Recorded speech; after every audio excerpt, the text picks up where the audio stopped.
right, good morning. Welcome to TV47 Breakfast. This is the 8th day of July 2026. Ile siku baada ya kupewa holiday ambayo mko umepangia. Yesterday people were so confused. Yeah. Many people did not even know, okay, was there a problem? Yeah. Why mbona gate ya Nairobi imefungwa? What is happening? Gate ya Nairobi. Gate ya Nairobi imefungwa from all directions. Yeah. To be honest, many people were confused because they did not even anticipate anything. Yeah. They did not even think, okay, kuna shida mahali. Lakini kumefungwa. Yes. Hiyo ilikuwa kazi ya polisi, sio wewe. Lakini holiday nonetheless. So you're definitely refreshed. Karibu hapa tukujuze zaidi kuhusu mambo ambayo yanaendelea humu nchini and beyond. My name is Freddy Ndimuli. Karibu sana. My name is Annie Odida, and yes, yesterday was World Swahili Day. Sasa bado ni kama this week yote. It's still a Swahili week. It's still a Swahili week. You know, yesterday I was seeing clips of people who had left their houses to go to work, and then they're getting to the stage, and then there are no buses, and then they're sent back home. Ama wanapatana na polisi wanawaambia go back home. And you remember walisema yesterday was supposed to be a normal working day. Yeah. Then kama wanarudishwa home, then normal working day how if they're being sent back home by the same police officers? Yes. And I discovered that many people don't like staying at home. Really? Yes. Kama hajapanga, many people, unless they've planned to stay at home, that it's a non-holiday or at least pengine it's a weekend, they don't like staying at home. So if those who are being sent back home, yes, they are looking for alternative things to do. Yes. Na unajua naelewa sana. You know, I've had this discourse time and time again ati unaamka asubuhi na mapema, unaoga, unapigwa na baridi, unatoka unaenda stage. That is why they're mad, because of that hassle. You get up, you bathe, kwanza jana unaona ile baridi ilikuwa jana. And then unaambiwa rudi nyumbani. Yes. Kufanya nini? That hassle, hata mimi naweza kasirika sana. Wow, watu walikasirika because I went to some place for lunch. The places were open and it was packed. Yeah. Oh. Watu wataki kurudi nyumbani. People were like, tunarudi kufanya nini? Yeah. I don't want to interact with those children because the children are at home, they didn't go to school. Yes. All right. Even as we continue talking about Saba Day and the losses in CAD, even in Tanzania, you know, they marked Saba. Yes. But theirs is a bit different. But they marked Saba, but also the police walifanya ile kitu. Oh, okay. Matters World Cup. As I promised, niliwaambia Europe itapita na hii kitu. 6 teams out of the 8 in the quarterfinals are all from Europe. Wow. So the quarterfinal plan is out. Which team will face who? So far, the results yesterday. Hey, Switzerland beat Colombia. Yeah? Argentina beat Egypt. So the one African team that I know many Africans support, Haiko. Belgium walifanyia USA ile mambo. Portugal lost to Spain, so Ronaldo is out. England beat Mexico, and now France will meet Morocco tomorrow. Yeah. Yes. France and Morocco. That's the first quarterfinal. So Africa still has one team in the quarterfinals. Yeah. Yes. In the last 8. Morocco only. Do you support Morocco? They are the African champions. Walipewa ile ya boardroom. Senegal waliambiwa hapana, nyinyi sio nyinyi mlishinda, leta rudishia Morocco. Walipewa, walichukua, walirudishwa trophy. Yes. No, see, they are the official champions, African Cup of Nations champions. Were they given that trophy? They can be given a new one. Ile ingine wa Senegal walikatalia. So if at all they go on and win, they'll be African champions and world champions as well. Yeah. But the only other team away from Europe that's still in the contention is Argentina. Lionel Messi. Yeah. It's also a big team, but all the other teams are from Europe. If England, Morocco wins, Spain. that will be historic. But the problem is most African countries or most African football fans were not happy with the way they got that African Cup of Nations trophy. So they do not necessarily support Morocco. That's a problem. Hapo ni issue. Sasa si tujifanye tu sisi Afrika wote, at least to have some unity. Ubuntu. To support Morocco. What do you feel? Should we be supporting Morocco at the at the FIFA World Cup competition? But very interesting quarterfinal fixtures now set. Who will win? France still remains my favorite. You? The winning team. On World Cup? The winning team. Director Asuma, it's coming home. Is it France or Morocco? Where's your home? Morocco. England. The good thing is that even England has a lot of Arsenal players. So France, England, We shouldn't be complaining. Yeah. Yeah. I see Egypt broke a lot of hearts yesterday. Yes. On X, ulikuwa unaona people ranting about Egypt? I know if at all Egypt would have progressed, Yeah. I know the entire of the African continent would have been behind Egypt. Yes. Yes. So matters World Cup there. We'll be discussing more about what to expect and when to expect to watch the quarterfinal fixtures starting tomorrow all the way to Sunday as we take a look at the newspapers later on. All right, later on today being a Wednesday, matters of the heart. Should exes have a place in your relationship? No. Yes. Yes, sasa ishajibiwa. No, that's according to me. Tuangalie tu hali ya anga hiyo ishajibiwa. Let's see how the weather's looking this morning.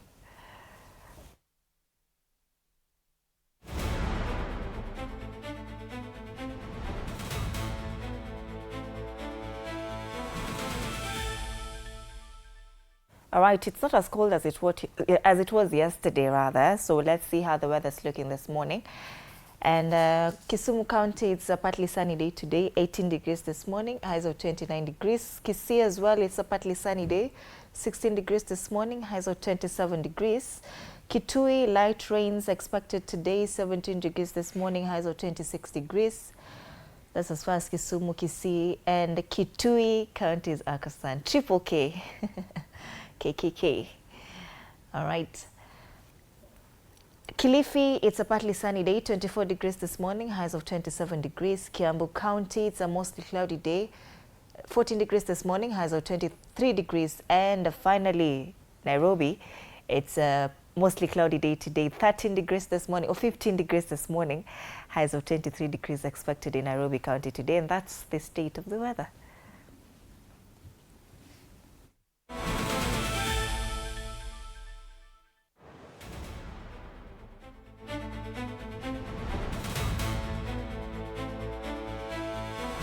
All right, so even as you return to work after that unexpected holiday, let's get some inspiration this morning. Quote of the day.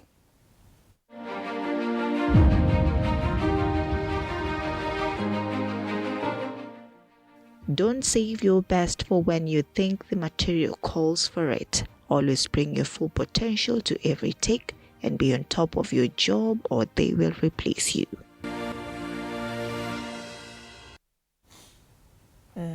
Be on top of your job. Don't show up 50%. Yes. Show up full. Correct. 100%. Correct. Ama utafutwa. Gabrielion amesema hivyo. You'll be Nenda home. replaced. Utapata holiday a lifetime. Si hizi za Saba. Early retirement. At early retirement. Let's come back and take a look at the local dailies in depth.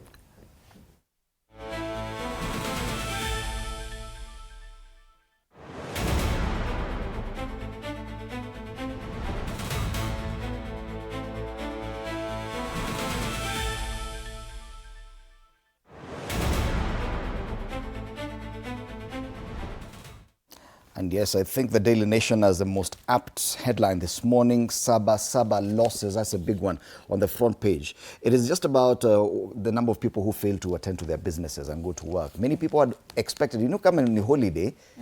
If at all you had anticipated a holiday, probably you would have made arrangements a day before, probably orders that you would have delivered, probably things you would have done for your business.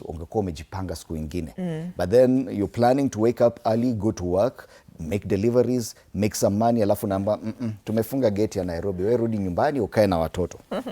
The losses suffered significant, and many people are arguing if at all police had that plan, because clearly they had a plan to shut down Nairobi. Wangesema tu tomorrow by the way, don't come to the city. Yes. Just don't come to the They would have gazetted that day. Yeah. Ikuwe tu holiday mara moja. Yes. Yeah. Believe you me, would have made other arrangements. Sasa sisi we came to work early sababu tunakuja masaa ya wezi kazini. Yes. But yes, police say roadblocks on highways leading to Nairobi city center were to protect public order. So that was the plan. Many people are just saying, you should have told us. We would have complied. Yeah. Would have stayed home. Tungekaa tu nyumbani.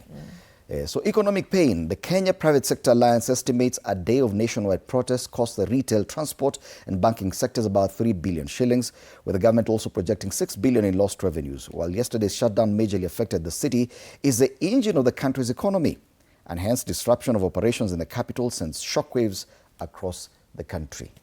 Yeah, businesses were paralyzed, schools closed, so even the curriculum was affected, so many things. And many people are just saying, okay, fine, if that was a plan, make it official.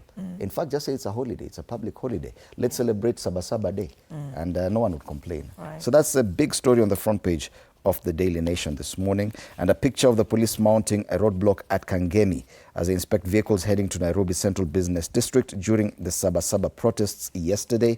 When I was leaving the office, and I encountered one of the roadblocks here, and I was directed to just turn and go the other way. And I'm wondering, okay. Turn, go where? I was not even, I had no intention to go towards the city. But like 5 policemen just told me end up and good. In short. Either way, I was going towards that direction. So the regional police commander, Issa Mohamud, said, we decided, so it was a decision, to do that so we can control the access. Our intention is not to harm or block people from coming into the CBD. It is a win for the business community. Really, was it a win for the business community? Yeah? Anyway, more stories, more coverage of the events of yesterday on pages 2, 3, 4, 5, and 6. So, Leo, most of the news is about what happened yesterday. Day of losses. Political unrest keeps learners away from classrooms. These are just some of the headlines. Quite a number of photos across pages 4 and 5. Arrests, empty streets and closed shops define Saba anniversary in city. I understand about 10 people were arrested. Yesterday? Yeah, just 10 people. Because there was no one there anyway. Yeah, Saba heroes say today's protest mirror 1990 struggle. Just a comparison of the protest back in 1990 for multi-party, the agitation for multi-party democracy, and what is happening with the Gen Zs as well. Back to the front page, other quick highlights. Ruto aids and the 292 million shilling spying software row that won't go away. Hii imekataa kwenda. Wanaambiwa kuna spy software, wanasema I'm not involved. It's still there. You can read more about it on page 12. And a very interesting story about Mary Wambui losing control of Glee Hotel over 8 billion shilling debt. Uko na deni ya fuliza ya 500 inakusumbua akili, kuna mtu ako na deni ya bilioni 8. Yeah. Unajua this story was covered last year. Bado. Tena we're still talking about Glee Hotel. It's a very interesting story about the debt, the deals between Equity Bank and KCB. I've read that story and it's very interesting. Unaambiwa lipa deni. Anyway. But a nice business story nonetheless. Let's go to the back page. And the photo on the back page of the Daily Nation has Cristiano Ronaldo, grief-stricken. Ameshindwa kusmile. Sura imejikunja. Unajua ile sura ndimu ile unajaribu kusmile na katai na then you cry. That's the face of Cristiano Ronaldo. Cristiano Ronaldo's final act ends in tears as Portugal exits. Yeah, Portugal captain Cristiano Ronaldo reacting after his side's 1-0 defeat by Spain in the FIFA World Cup round of 16 in Dallas. The one prize that always eluded Cristiano Ronaldo remained beyond his reach as Portugal bowed out to Spain in the round of 16 in Texas. This guy has won practically every accolade in sports, including Ballon d'Or and the rest. Now he really hoped that at least he would get the opportunity to lift the World Cup before he retires. He's 41 and he's played the World Cup. Kudos to Cristiano Ronaldo. Mwache kuita watu wazee nyinyi. Yeah. 41-year-old had a great career that included 5-time Ballon d'Or honors and 5 Champions League titles, including all the leagues where he has played. He's won the title. English Premier League. He's played in ile huko inaitangwa Serie A. Yeah, he's played kwa ile wa Arabu pia na zote ameshinda. Yeah. Matters World Cup as we get to the quarterfinals of the tournament. That's a Daily Nation today. July 19 deadline. Ama finals. Taifa Leo, hasara tele. That's the main story on the front page of gazeti hili la Taifa Leo. Ilikuwa hasara baada ya serikali kufunga baadhi ya barabara kuu zinazoingia Nairobi na kuimarisha usalama kuzima maandamano ya Saba jana. Maelfu ya wasafiri walikuwa asubuhi baada ya polisi kufunga kwa muda baadhi ya barabara kuu na kuzuia magari mengi ya uchukuzi wa umma kuingia katikati mwa jiji. Mtu unashukishiwa Muthaiga, hapa Muthaiga interchange, you're expected to walk all the way to town. Uende kazi. No more working day by the way. Polisi wazuia maandamano katikati mwa jiji kuu, lakini shule, biashara, usafiri waathirika. Habari kamili katika ukurasa wa pili wa gazeti hili. Vidokezo zaidi, mapambano yataendelea, mashujaa wasema. Waliopigania ukombozi wasema safari ya kupigania utawala bora bado haijakamilika. Orengo yuko hapa katika ukurasa wa mbele. Wasaidizi Ruto wapata pigo kotini. Is it wasaidizi? Or what is that? Wasaidizi, right. Wasaidizi Ruto wapata pigo kotini. Hii ni koti ya kataa ombi la kufutilia mbali kesi dhidi ya maafisa wakuu serikalini kuhusiana na apu ya siri. That's an interesting story by the way, on page 8. Kibarua cha Zamzam Masito mwaka ujao, wawakilishi wa kike wanakabiliwa na ushindani mkali. Je, watachaguliwa tena? Ni swali tu katika ukurasa wa 8. Kule juu, mimea tiba tija kwa barobaro, kilimo hakihitaji mtaji mkubwa wala shamba la ekari nyingi. Na masuala ya spoti pia imezungumziwa hapo juu. Ubelgiji yazamisha Amerika. That is Belgium. Yes, Ubelgiji. Ubelgiji yazamisha Amerika. Taifa Leo. Tukitoka kwa Taifa Leo tuangazie gazeti la The Standard, and The Standard this whole week has been I don't know, their front pages, very interesting stories. Hao ndo wanafaa jite fresh, independent, different sasa because they are very different. They're still after Charles Kerich. Yeah, surrender or else. They talk about the former finance CC in Nairobi County. For nearly 2 months, suspended Nairobi Finance Executive Charles Kerich has sought to outrun a prison sentence. On Monday, the High Court shut the door on his latest bid, ordering him to report to Nairobi Remand Prison to begin serving a 3-month jail term for contempt in a bitter 106 million shilling legal fees battle.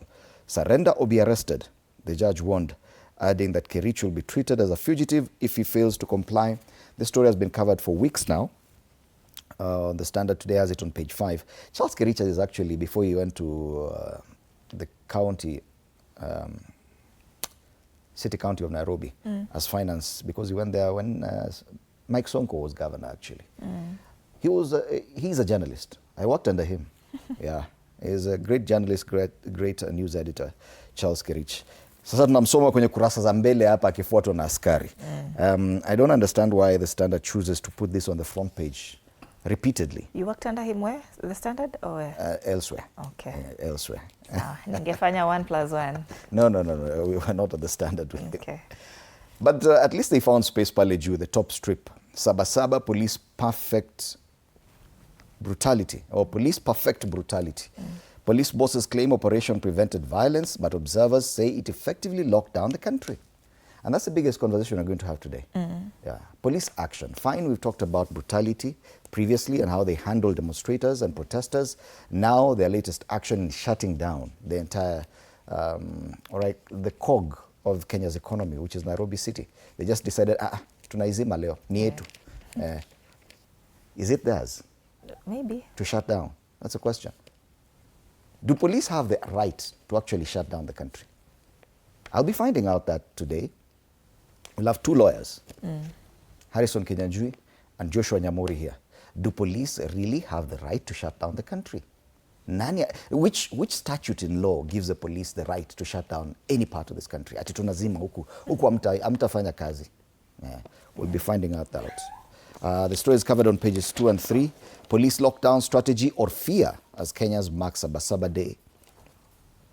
Kalonzo condemns police over Saba conduct is another story.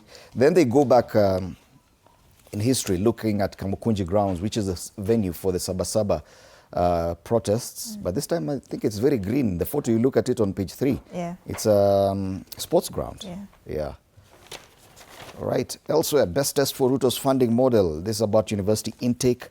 They say that intake is rising. Those are the interesting stories so far. And now let's go to the back page. Matters World Cup. And yes, Ronaldo once again gets the biggest coverage on the back page of this paper. Close to tears. I don't think it was close to tears. He actually cried. He broke down. Yeah. Ronaldo cried. Yeah. Close to tears. And on his own as Ronaldo's World Cup dreams ends. And he's played in 6 World Cup tournaments. 2006, 2010, 2014, 2018, 2022, and 2026 now. He's played a total of 2,150 minutes at the World Cup, 27 appearances, 11 goals in total, and 2 assists. 41-year-old now says he will go away and think about what comes next. But you never know. You can never write off this gentleman. Yeah. Anaweza kuja tena umpate kwa World Cup ile next. Yeah. I don't know why people are saying amemaliza, and he said, oh, I don't know what will happen next. I'm not sure I'm retiring. Retirement yao ni age gani? It just depends on your ability to continue playing. Yeah. And if I told you, okay, I don't know of any 47-year-old who's still playing, but 4 years from now, he'll be 45. 45 is a young man, bwana. I know a few 45-year-olds who are... That's a standard. Ronaldo at 41 plays his last World Cup game. Yeah. All right, tuangalie People Daily sasa. As I wait for it to load, arrests and travel chaos. Saba protests, they talk about that. Roadblocks, diversions and security checks turn Nairobi's journey into ordeals, leaving commuters stranded and motorists delayed. That has been captured on page 4 of the People Daily. Nyandarua, the broken promise of the Potato Empire. That's another story on page 13. On the top strip, the fights between key state agencies that have killed projects and sunk Kenya into debt. This is according to an audit by the Auditor General Nancy Gathungu, and that story is on page 8. That's the People Daily. The Star. All right, The Star. And yes, they really took time to actually have their online paper available, but at least we have the physical copy here of The Star. Former AG Muturi endorses Kalonzo. No, this is to face Ruto. This is an... Okay. I think we already had this story before. So if they insist, if you insist. I almost thought it's an old paper. Yeah. Former Attorney General Muturi endorses Kalonzo to face Ruto in race for top job. That story is on page 4 and 5. Senior opposition leader quietly rallying behind former VP. I will not even waste time on that story. Yeah. Low-key Saba across Kenya's police seal off CBD. That's another story, and they have a picture of someone who was dramatically arrested by police in Nairobi yesterday. He's among the 10 who are said to be have been arrested. Definitely this paper is independent and different. Yeah. At least wamezungumzia Saba. You know, ndo nafikiria sahi last year, Saba Day, Raila Odinga was alive. Yes. And there were protests on Saba Day, I remember. I think even on Nane Day, there was still some noise here and there. Yeah. Yeah. Was it last year or the year before? Because Saba was a bit active, even last year. Yes. But this time they shut down. 38 died last year. Yes. So Raila Odinga was still active, but not as vocal. He was already in the broad-based arrangement. Yes. Yes. Other stories here on the front page of this paper, The Star. Gentle one-ton tusk Jumbo dies after 50 years in Amboseli, Savo. This is an obituary about an elephant who passed on. The carcass of the renowned Super Tusker elephant. He had one of the biggest tusks. Yeah. A bull elephant renowned for its massive body, impressive long tusks, and exceptionally calm demeanor has died. He was fondly known as One-Ton Tusk. The Jumbo was part of the Amboseli Savo ecosystem for more than 5 decades, embodying the strength and majesty of Africa's elephants. And I think I love that story. Once in a while, we just need to go away from maandamano and talk about other things of interest. Yeah. Yes. Back to the front page, more trouble for drivers as new bill proposes annual emissions tests. Matters air pollution on page 6. And there are quite a number of, I realized that yesterday or the day before, earlier this week, the National Assembly had actually invited people to issue their memoranda and submissions on at least 9 different bills that many people would ignore, but could be very consequential for you. So please check out the parliamentary website. There are quite a number of bills, including some of these that they are writing about, matters annual emissions, that could cost you directly. If at all you own a car, na inatoa ile moshi, gesi za sumu, utafukuzwa hapa uende huko mbali sana. All right, so those are the main stories on the back page. Cristiano Ronaldo in another agonizing pose, once again on the back page. Ronaldo's World Cup career ends in tears as pandering Martinez departs. That's the story there. USA's learning curve walilimwa na Belgium mabao 4 kwa moja. Even as they reversed a red card. USA hakuna mahali wanaenda. You can just host. Na utulie na hiyo ya kuhost. World Cup is for other people. Hapana, I take that one back. It was good. The USA hosted the World Cup. But it's time for them now to watch from the sidelines. Kwani unaogopa? The Star. Unaona red card inakuwa reversed. Business Daily is Standoff as Uber and Bolt fares to rise sharply on new rule. Now, this will affect many. Ride-hailing firms suppose new minimum pay for drivers and base fare could double from present 220 shillings to about 500 shillings or more. It's set to between 400 and 500 shillings. That is a story on page 2. The Ministry of Roads and Transport has introduced a new minimum compensation per trip for drivers of ride-hailing taxis and motorcycles, triggering a standoff with host platforms amid concerns about a sharp rise in fares. So this will also affect our Uber drivers. Unajua wakisema we'll have to pay more, then is it guaranteed that the number of people now ordering for Ubers and Bolts will continue ordering them? Because now it's quite expensive. Yeah, where somebody is paying 250 might increase to 500 shillings. But Uber drivers or taxi hailing cab drivers have been really complaining about the rates that they have to work with. Sema ni pesa kidogo sana. Sometimes they get on the app wanapata kuna discount for the customer. Yes.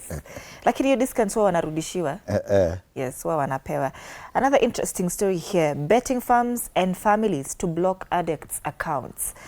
And they say that betting firms can now freeze accounts of gamblers who are in financial distress under new proposals that also allow families to request the gaming regulator to bar their kin from gambling.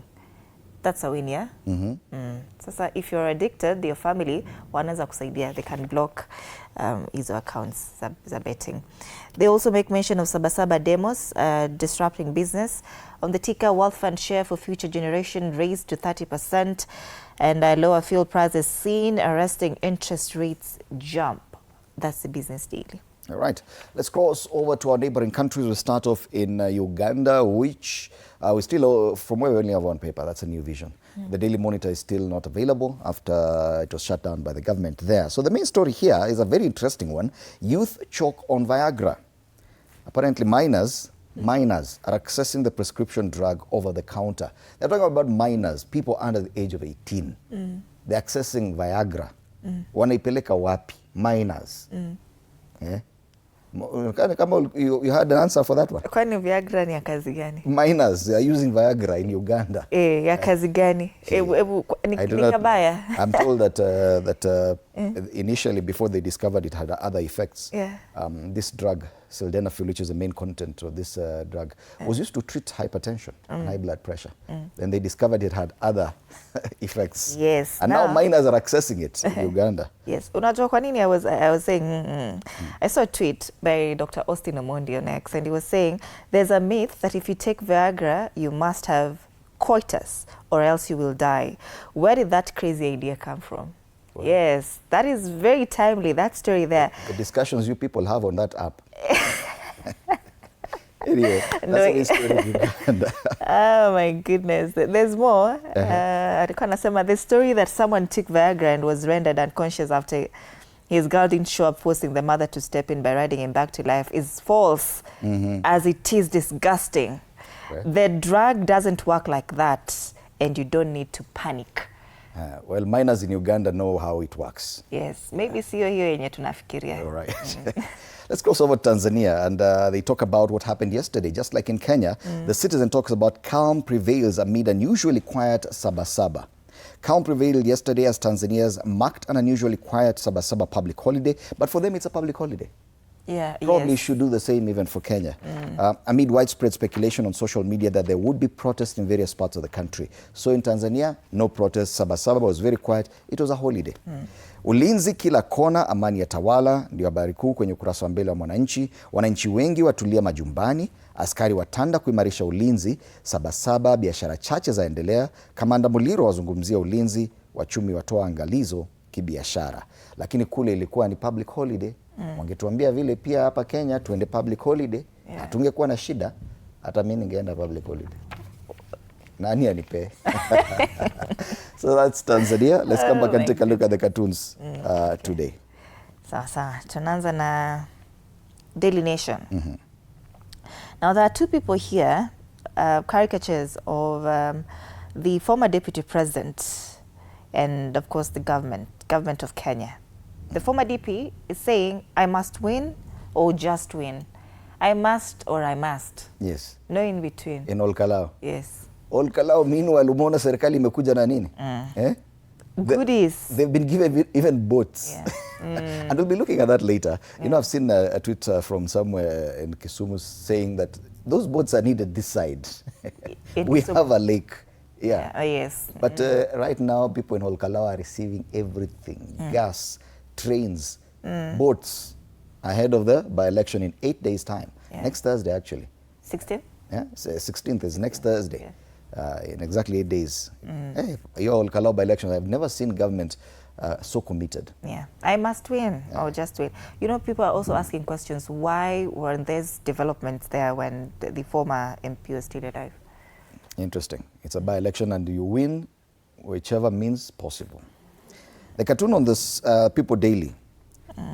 Kuna mvua ya mawe, mapanga na mishale, fimbo, kila kitu. This rain is what is called 2027 elections. It is coming with all this, yeah? Goons. Kenyans wanaumia hapa chini. Because elections means violence for them, unfortunately. That's a very unfortunate description of our elections. Yeah. That's the cartoon of the People Daily. All right, finally the one on the Standard. Most of these Morocco players were born abroad. Imagine with Kenyan blood all over Europe. Doing good in different leagues. Why can't we bring them to Kenya? Do we?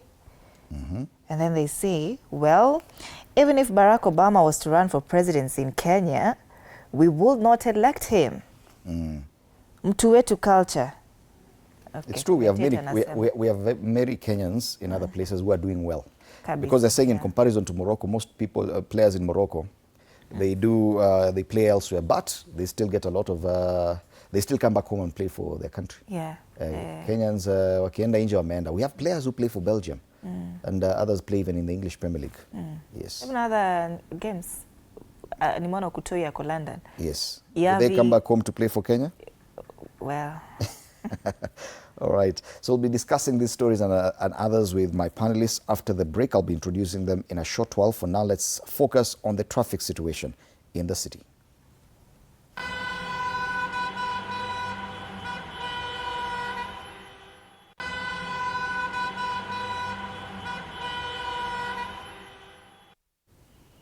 No roadblocks on the roads today, but a bit of traffic from Kahau and Dani on Thika Road heading towards town, and it stretches all the way to Kasarani.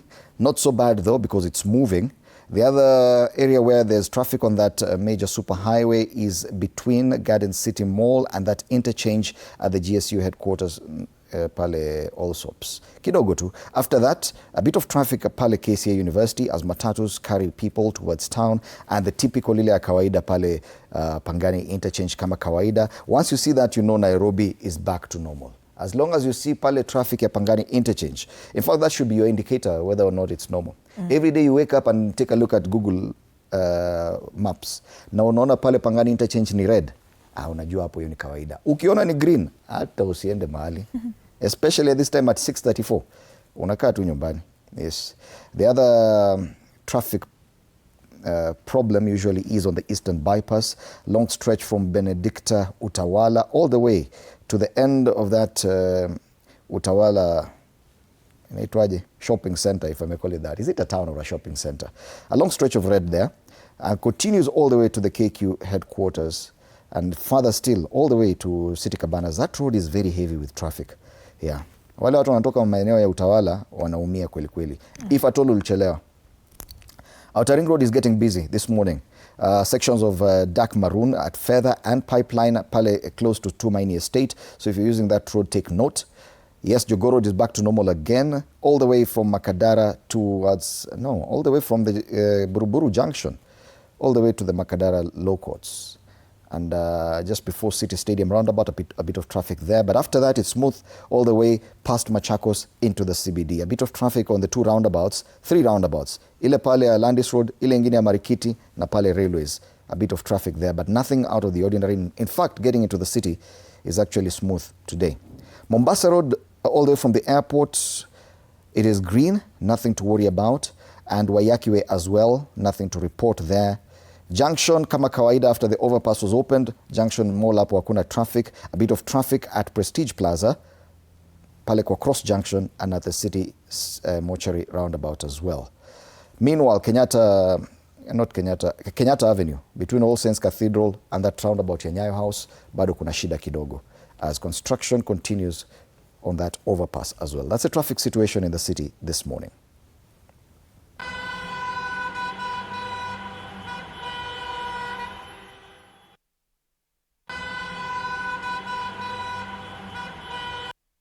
All right, once again, my panelists this morning, advocates of the High Court, will be having Wakili Joshua Nyamori in studio, Wakili Harrison Kinyanjui as well, and Fanyamambo Kinodhia will be in the mix. Is an MP aspirant for Dagoretti South constituency. You don't want to miss this. State of the Nation coming up after the break. Meanwhile, keep interacting with us on all our social media pages, TV47 Digital on X. It is TV47 Kenya on Facebook, TV47 Kenya on Instagram, and TV47 Kenya on YouTube, where we're streaming live. Use the hashtag TV47Breakfast, hashtag Story Ni Yetu.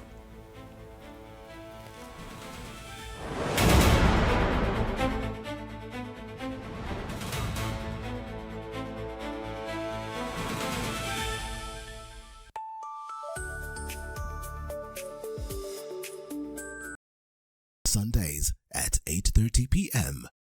Good morning. You have my rent? Leo jioni kama tutakuwa tumelipa rent, nauza simu yako. Hamna pesa.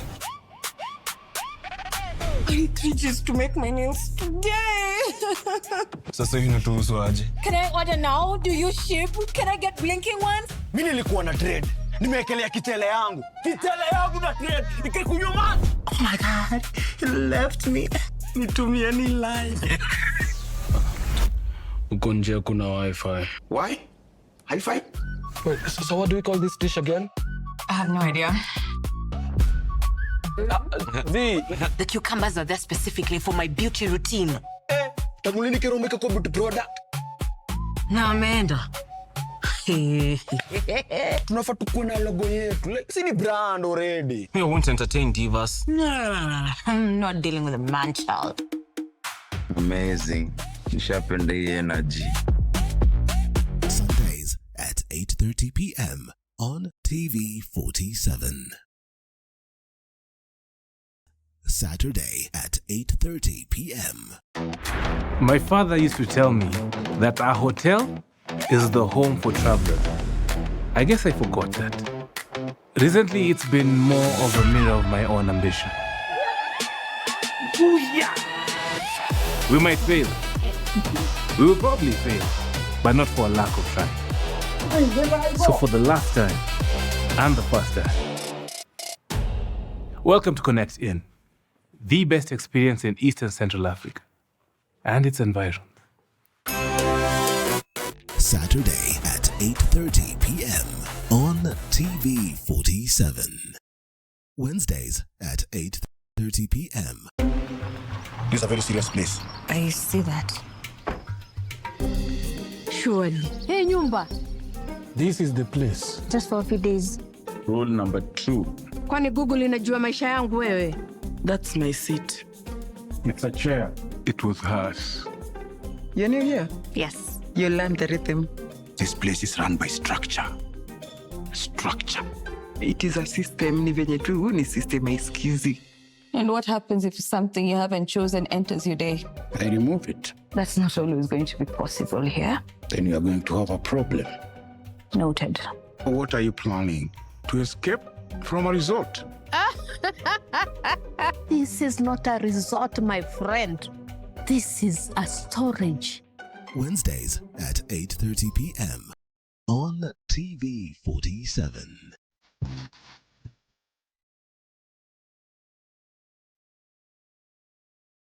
Nairobi, where the hustle never sleeps and neither do the scammers. Link Up, we are talking about something that's affecting all of us. We are talking trust. We're diving into the campus life. Stay fresh, stay safe. Stay linked up.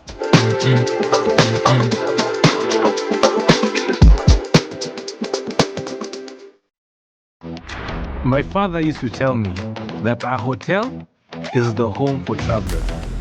I guess I forgot that. Recently, it's been more of a mirror of my own ambition. Booyah! We might fail. We will probably fail, but not for a lack of trying. So for the last time and the first time,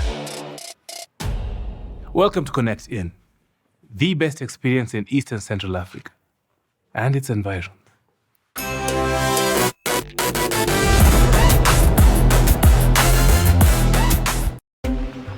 This is a very serious place. I see that. Surely. Hey, Nyumba. This is the place. Just for a few days. Rule number 2. Kwani Google inajua maisha yangu wewe? That's my seat. It's a chair. It was hers.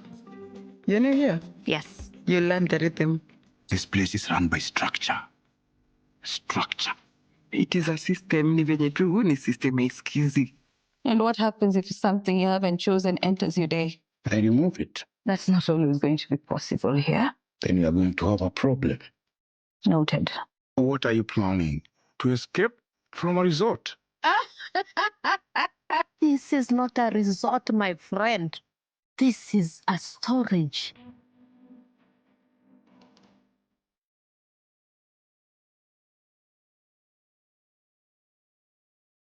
You have to be very careful.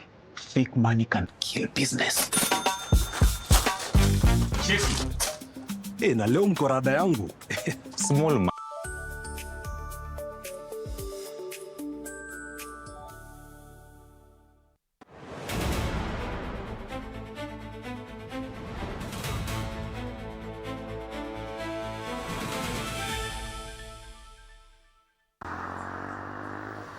Thousands of workers making their way to Nairobi Central Business District for their daily routines were left stranded at various bus termini after access to the city center was heavily restricted. It was so unfortunate that tunaamka tunapata residents wetu hawezi enda town. Yet this day it wasn't unajua hata serikali yenyewe haikuita press ikainform watu hapana msitokee hakuna kazi leo. The barricading of key roads leading into the CBD created major disruptions for both commuters and motorists, with many forced to seek alternative routes or wait for hours before proceeding. Nimetembea kutoka Muthaiga mpaka huku town juu gari yenye tumekuwa nayo imeshusha Muthaiga ikasema ifiki town inaogopa. Heavy police presence was witnessed at major entry points including Allsops along Thika Road, Kiambu Road, Waiyaki Way, Mombasa Road and Ngong Road, where officers were deployed to control movement into the city. Yenyewe security nimeona iko sawa. Shida ni watu wamekuwa na uoga. Police officers conducted thorough checks on vehicles and motorcycles attempting to access the CBD, saying the operation was intended to prevent suspected criminal elements from infiltrating the demonstrations, as had happened during previous protests. We decided to do that so that we control the access. We do not deny anybody, but we control the access. After screening and sieving and verification, we release you. Public transport operations were also significantly affected, with matatu operators restricting their services to routes within Kiambu, Kajiado, and Nairobi residential estates, leaving many commuters unable to reach the city center. What they should do is that they have their security officers wakae study by in case of anything. Sasa wakuja wafanya nini? Watulize amani. Tunaomba tu whoever who is controlling hawa polisi wafungie raia kwenda kazi zao town, wafungue barabara. As business owners count billions in losses, a critical question hangs over the capital. Will pressure from the bleeding economy force the state to change strategy? Joash Onsare, TV47, Kangemi, Nairobi County. All right, and that story forms the basis of our main discussion this morning. The aftermath of police blockade on the city yesterday. Hasara Tele is the main headline on the front page of Taifa Leo. A similar headline on the front page of Daily Nation. They talk about Saba losses. Businessmen and others decrying their losses following the limited access into the city and other areas yesterday. as we marked Saba. Allow me to introduce my panelists this morning. Wakili Joshua Nyamori joins us. Karibu sana, Wakili. Good morning. It's good to have you in studio. Good to have you. Yes. We also have Wakili Harrison Kinyanjui with us this morning. Karibuni sana. Thank you very much. We do expect one panelist, but just as well, because I think we need a legal perspective to this. The provisions in our laws, freedom of movement, where Article 39 says every citizen has a right to enter, remain in and reside anywhere in Kenya, freedom of assembly, a different article, Article 37, and we've talked much about that. But now the questions that arise, it's the kind of police action we see. There was no declaration of a public holiday, but we see that police wake up and decide, okay, fine, you will not access this place. Is there a clash in probably provisions that the police use in such instances and the provisions of our constitution? Wakili Nyamori. Yeah, I've looked at the headlines and I was very keen on watching what happened across the country yesterday. We must appreciate Kenyans that almost the entire country was peaceful. The history of violence, of brutality, of deaths, injuries, looting did not happen yesterday.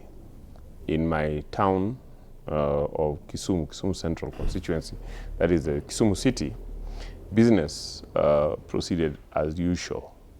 In fact, young people volunteered the day to go out to mobilize those who had no IDs to go and apply for IDs, and those who had IDs but had no voters to get out and vote. I see a maturing youth in various parts of the country, including Nairobi. Yes, there is the element that has been talked about inconvenience that might have happened yesterday to certain commuters and travelers who had to go through police screening as they moved in and out of the city. The question is that was it necessary?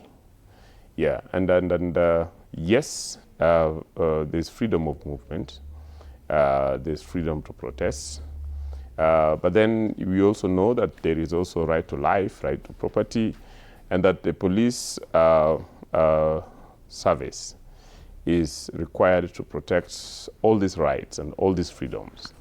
And that I see yesterday's intervention rather than the reactionary intervention that we are used to seeing in the police, to be an intelligence-led intervention through which police was able to, identify areas where, riots start from, and be able to then screen out to ensure that the people who would turn demonstrations into riots are then, called out at the point of planning or instigating the processes, and let the rest of the country businesses operate.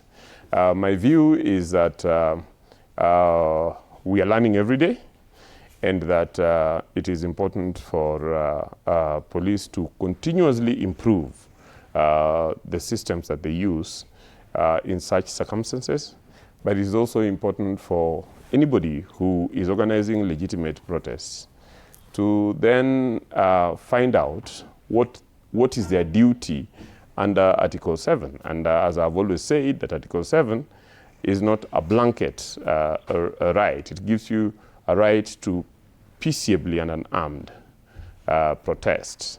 And therefore, it is important, before beginning the protests, to demonstrate to everybody, including security agencies, that the entire process will be peaceable. As such, it is important to give notice. It is important to identify the roads that you're going to use. Yes. It is important to work with the police. It is important to offer and volunteer peace marshals.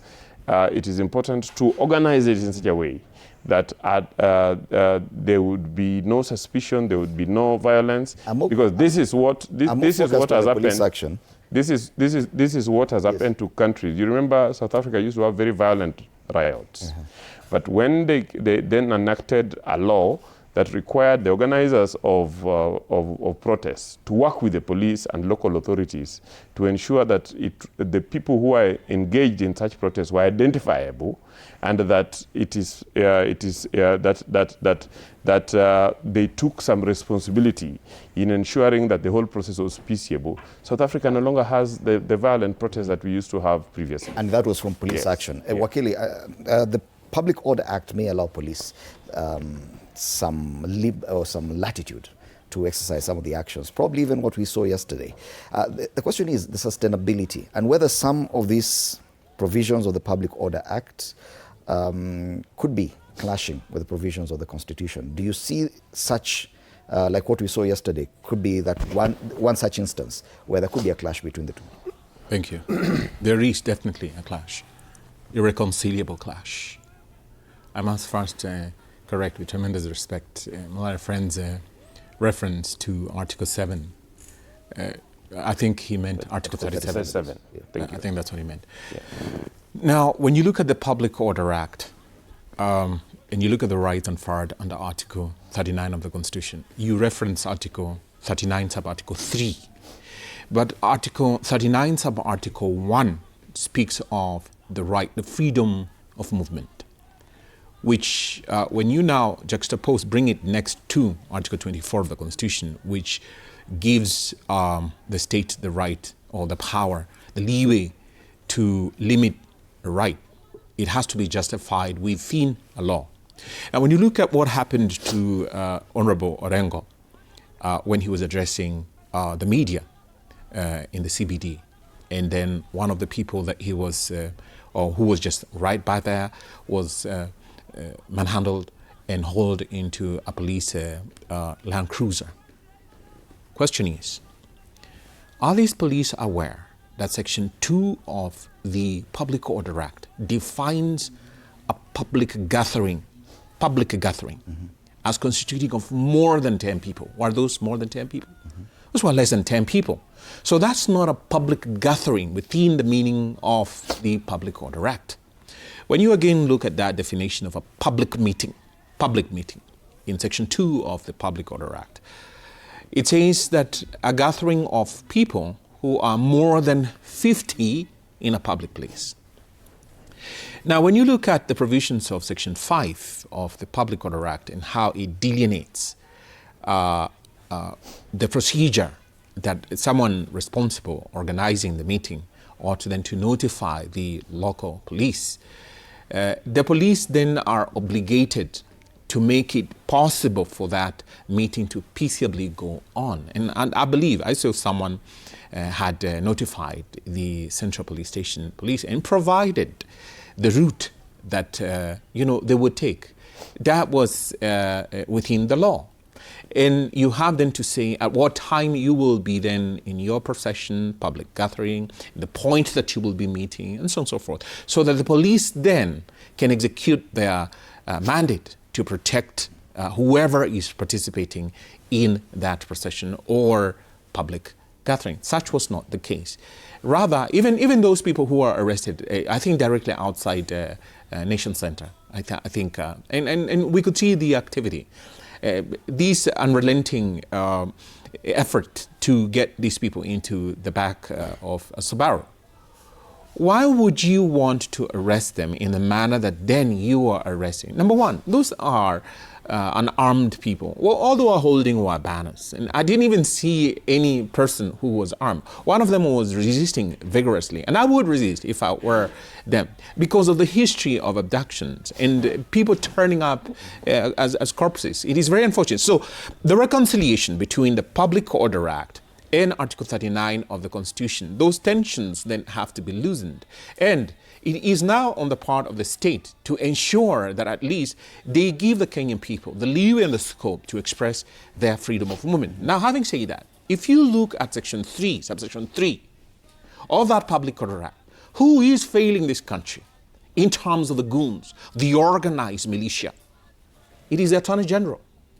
If you have that, you will see that it says the responsibility is upon the Honorable the Attorney General then to move the High Court, file a civil or a criminal proceeding, And then using the evidence that the IG has of these goons, their organization, so forth, she now, in this instance, not he, secures the protection of the Kenyan people by having those people named before the court, action taken. If they have assets, then those assets are supposed to be frozen. Okay. They're supposed to be seized by the state. But rather, what do we have? People who are pretending to be an extension of the police force, armed with crude weapons, who go and disrupt the quote-unquote opponent political meetings, totally against that. The Honorable Attorney General should be told to step down or implement the law. Okay. That is in the Public Order Act, because you ask, what are these tensions between the constitutional rights that are there in the Public Order Act? And we heard the Chief Justice telling the Kenyan people, we need a legislation to that. You just tighten this legislation. You don't need a new legislation. We'll be back to that because I believe there's a court case in Kisumu linked to such provisions, and I think the police IG is directly involved in that. Yes. But allow me to welcome Bwana Fanyamambo Kinothia to this panel. Bwana Fanyamambo Kinothia is a political commentator and also an MP aspirant for Dagoretti South constituency. Karibu sana. Thank you very much. A very good morning to you. Yes, good morning. And we're trying just to look at the aftermath of what happened yesterday, this police blockade that totally locked down the city. People are not able to go to work. People are not able to attend to their businesses and other things without, and it was not anticipated. Many people did not even know that there could have been protests or anything else. And some people may say it is a win by the police that they've been able to contain any possible protests. Others believe that this is actually one of those instances of police excesses. Who allows the police to shut down any part of this country? Do you think, one, it is sustainable? And two, do you believe that it's a win for the police? Thank you very much. I think the first thing we need to look at is, why do we have a nation so afraid of its own people? Because this is a government that is perpetually living in fear of Kenyans. You know, you're blocking roads, you don't want them to go to work, you don't want them to protest, you don't want them to express themselves. Let me tell you, continually we are getting into a generation that may forget what Saba was about. I mean, I think my generation, the millennials, are the last people who would say we have an idea of what Saba was all about. The Gen Z would have to take them to class and teach them and tell them what was happening in 1992 when they were not born, and why Saba came and how it was there. Because for them, the 24th and the 25th of June are better, more important days, things that they can remember, and they have reasons to go to the streets for them. I think it is the whole idea of government thinking that they should wake up and block the roads and prevent people from going to Saba maandamano that is defeatist in every sense of the way. Because if you ask me, this administration is thinking that people are protesting about Saba.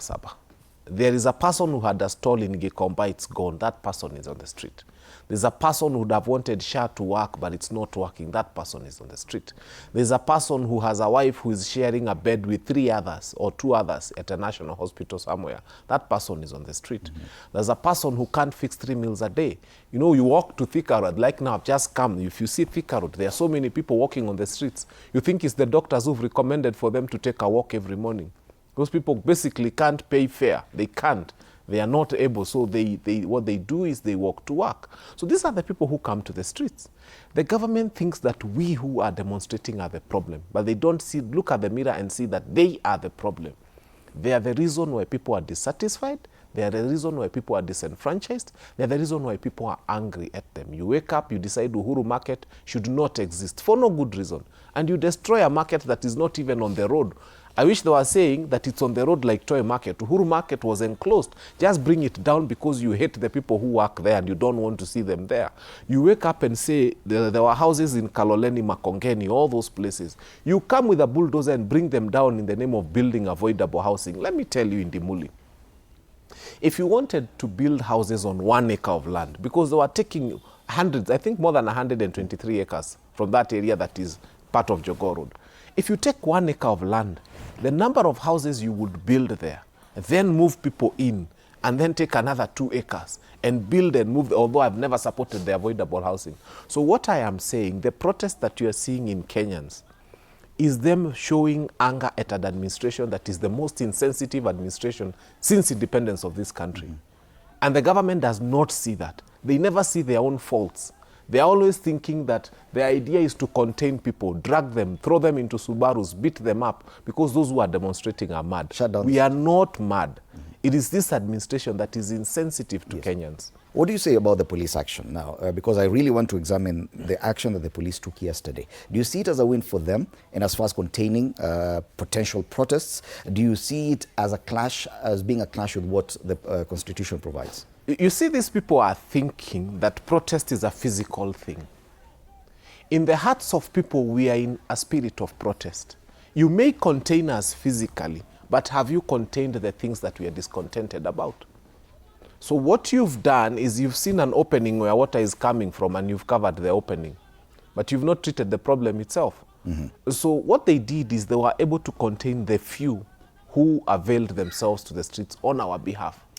But the spirit of that protest is actually boiling even more. People are becoming angrier and angrier and angrier every day.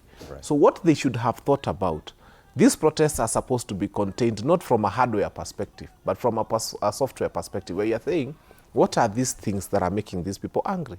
What they did yesterday has just made people even more angry. It has just increased the reservoir that we had of anger. And the day it's going to come out, they will not be able to contain it. Yeah. And because there appears to be a disconnect between the provisions of the Constitution and police reaction to the same. And one of those instances is already before the High Court in Kisumu, which has summoned the IG of Police, the National Police Service, and the Attorney General that you mentioned. The court wants the 3 respondents to explain why contempt proceedings should not be initiated against them for failing to comply with orders requiring the development and publication of public order management regulations, which would govern protests. This is 2 years after the events of June 25th, 2024. And we still see a lot of reluctance by the police to have a better way of managing this. We do have that story as covered by TV47 on the High Court summons in Kisumu to the IG of Police, National Police Service, and the Attorney General. Let's have that one.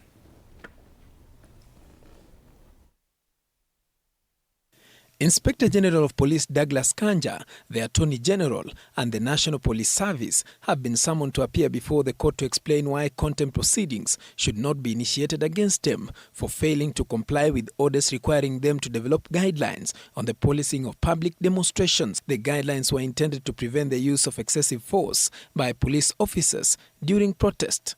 The deadline set by the court in March this year expired after 90 days without compliance. The orders arose from a petition filed in 2024 by victims and survivors of the 2023 anti-government protest who sought justice after allegedly suffering injuries at the hands of police officers during the demonstrations. The 3 respondents were directed to prepare and publish guidelines to govern the conduct and management of public demonstrations. Presiding Judge Alfred Mabea said the latest orders were informed by applications filed by the victims seeking accountability and protection of their constitutional rights. The court also directed the Independent Policing Oversight Authority (IPOA) to expedite investigations into reported cases of police misconduct. We shall continue to pursue compliance to the letter of the judgment that was issued by the court. We are concerned that there are attempts to silence many victims of police brutality with reparations.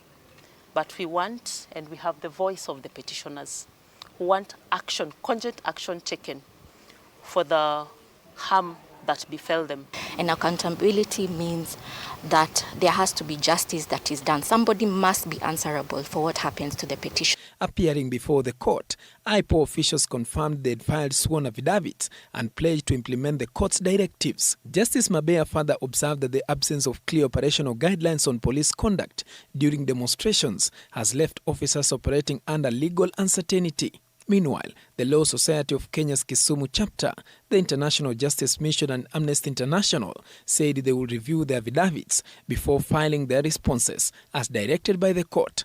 The matter will be mentioned again on July 21st for further directions. Paul Kirobi, TV47. Problem, Wakili Nyamuri, that there should be guidelines. But now police are operating in a vacuum where they're not sure which guidelines to follow. And so they opt for the easier option of blockading the city, shutting down any place they see could be problematic, shut it down, at the expense of businesses, at the cost of civil liberties as well. Yeah, first, and I need to congratulate the lawyers in Kisumu.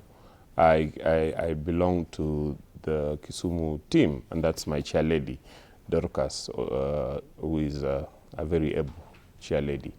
And it is important that, you see, this suit was filed and orders made, and, you know, the structural interdicts being followed in a city that has, you know, experienced demonstrations over the years, which was the hotbed of demonstrations, and that has suffered the consequences in terms of deaths, injuries, and properties. I don't think there is any part of this country that has suffered more than my city. I grew up in Kondele, you know, known for clashes between the police and the people. And I am yet to read the specifics of the decision that was made by the court, but I think it is important. It is important so that, you know, the mandate of the police and the procedures they use, the equipment they use, is clarified. In as much as then the rights of the citizens and the duties of organizers of protests is also clarified. I personally do not think that the government has sat on its laurels on that responsibility, because I know that during the, you know, handing over of the report on victims' compensation, Kenya National Human Rights, Kenya Commission for Human Rights actually mentioned that they are in the process of consulting with stakeholders to come up with a law that would then help in advancing the provisions of, operationalizing the provisions of Article 37 by providing limits for police officers, but at the same time giving responsibilities to citizens that were involved in protests. So I think that is work in progress. I believe that when the matter goes to court, I hope that that will be given to court. And I know that we have very able advocates in Kisumu, part of which you have seen there, that are taking up this, and for another time, Kisumu is leading in improving our jurisprudence. Okay. The other thing that... the pronouncement in Kisumu is the fact that the IG of police, the AG, are reluctant. They have been given time to do this. Time has lapsed. They're still not... I know, and that's why I'm saying... opting for the easier option of just blockading the city. And that's why I'm saying that we know, and this is a matter of public knowledge, that you know, this has been a matter that we've discussed before. And there was a question on whether that should come from the police and the AG, or it should come from the Kenya, the Commission of Human Rights, the Kenya National Commission of Human Rights. And we know that the Commission has pronounced itself that it is proposing a law and is consulting with the stakeholders. I'm hoping that, and I believe that when the matter comes up, the IG and the AG will definitely be able to mention that is happening. And I think that is progress. And the fact that courts are even making this decision, I don't see any negativity. The matter has come up before court. Yeah. The court is not happy with the kind of response. This is 2 years later, after the events of 2024. We saw what happened. 2 years. Do you sense some form of reluctance, some feeling of reluctance from the police service, the AG, and actually coming up with these regulations? And why would that be an issue? Thank you. Like I said before, the Office of the Attorney General needs to relook its approach to its application of the Constitution and the upholding of the rule of law. Now, in that case in Kisumu, let's be very clear, the court was very adamant. There were 38 petitioners, and they said, and the court said, look, in Ahero, in Migori, where these victims of these police attacks and brutality happened, they were not demonstrators. These petitioners were not demonstrators.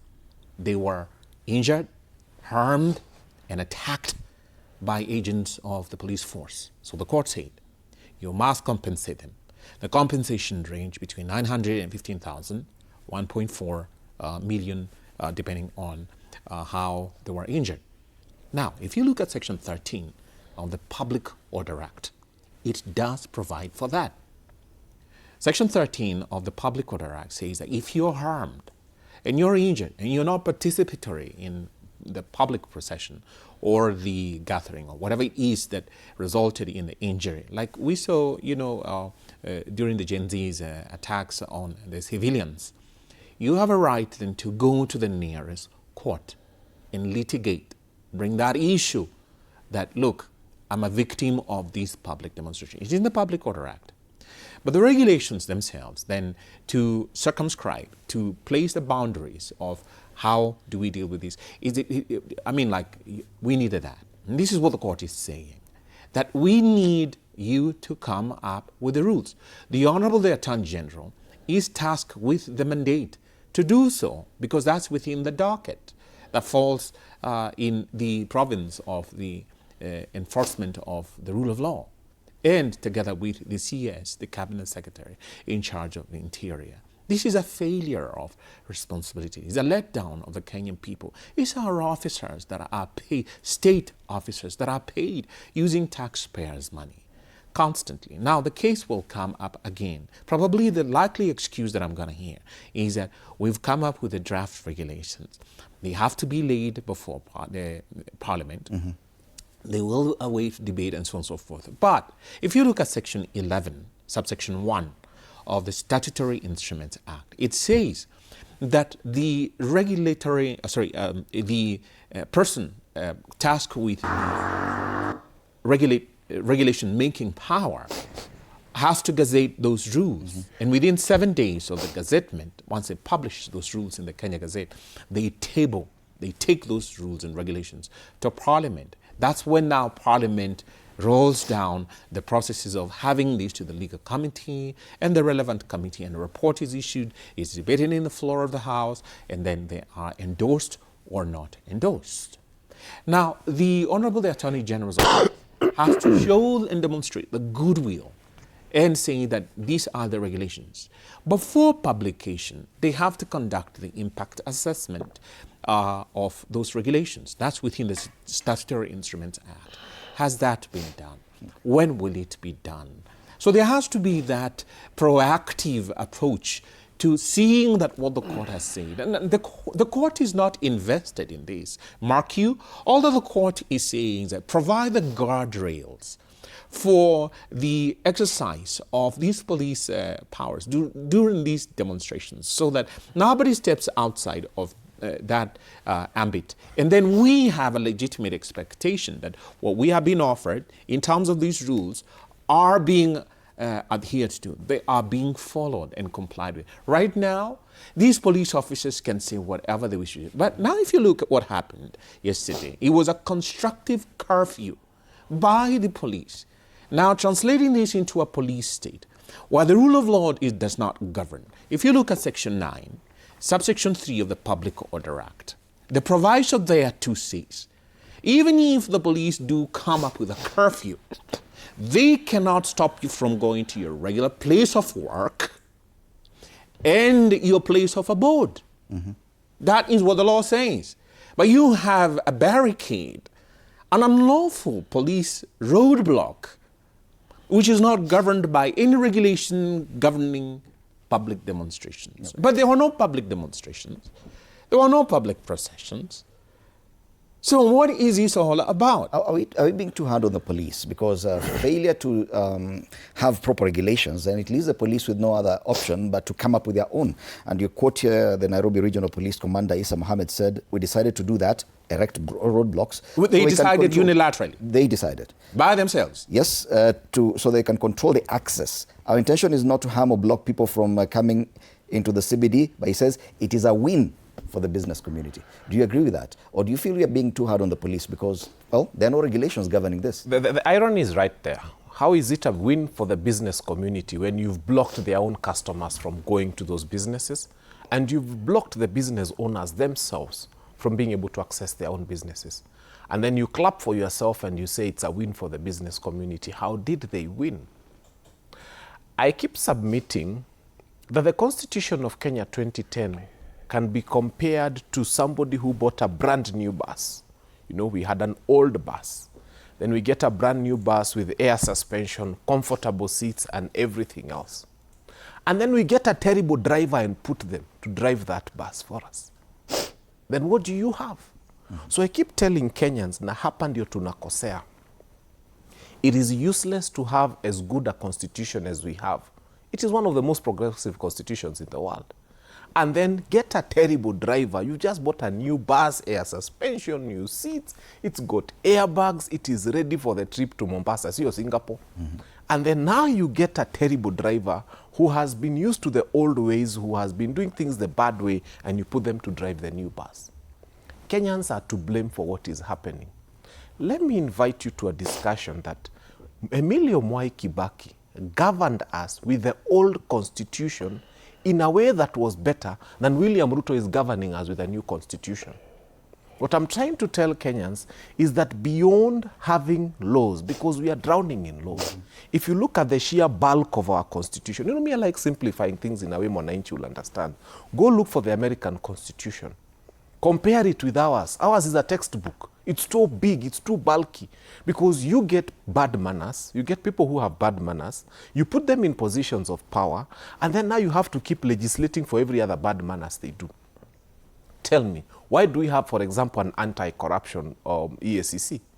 This is theft. The penal code is enough. Niwizi is a thief, is a thief, is a thief.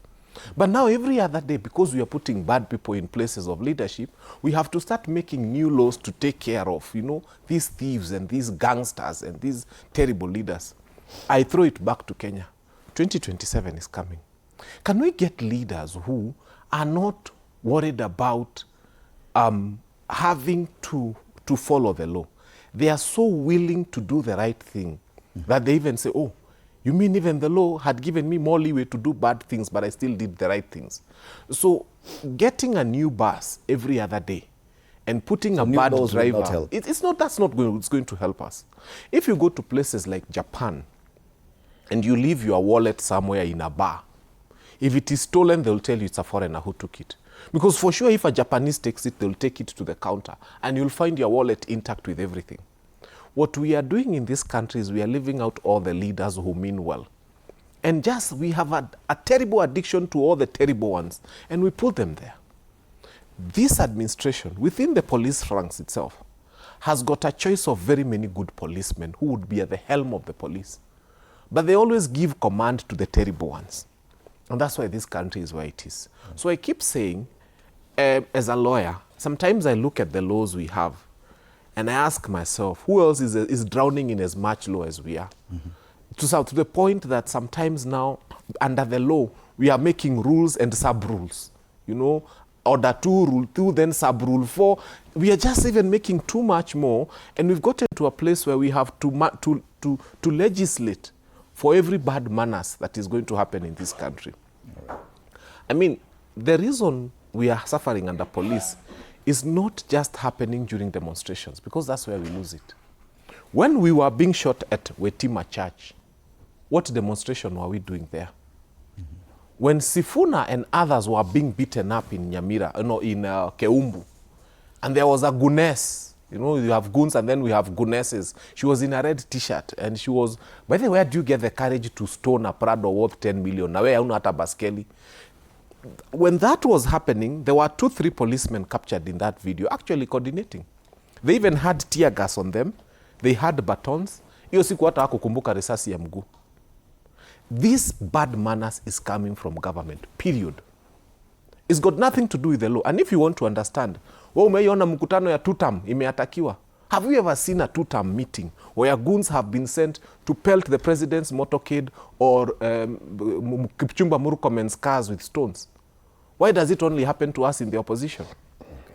Right. So the bad manners has got nothing to do with what the law says. When you think about it, it has everything to do with the kind of people that we have entrusted our country to. And that's why if you ask me, I'll take it back to Kenyans. 2027, we have a very unique chance to fix this mess once and for all. From the MCA, unakaa you vet with a toothpick. Who is this? Alizaliwa wapi? Yeye ni nani? How do they behave? Do they have cases? Are they thieves? Have they raided other people's homes and taken their wives?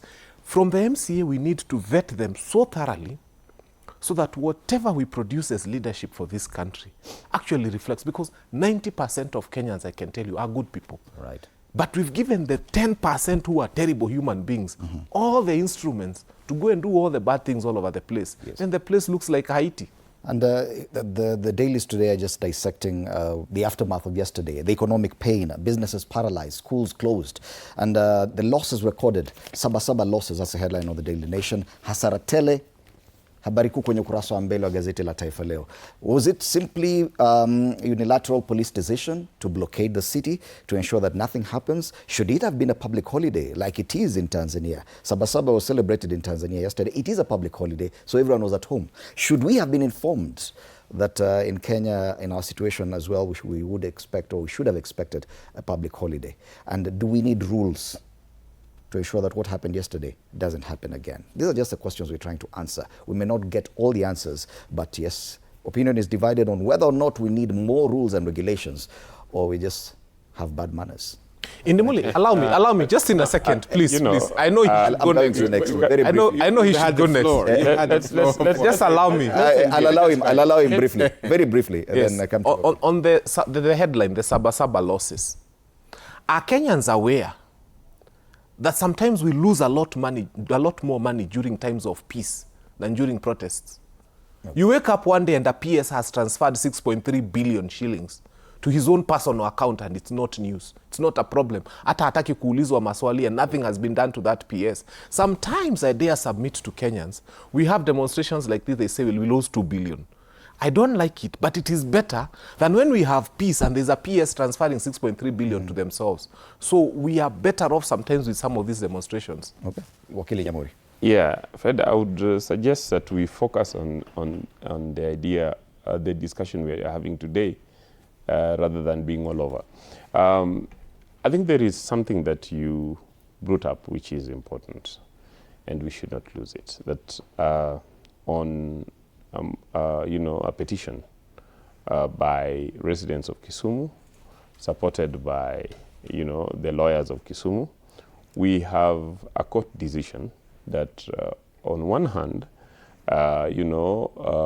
requires that the government compensates the victims of police brutality, but on the other hand has required the AG and the IG to come up with regulations.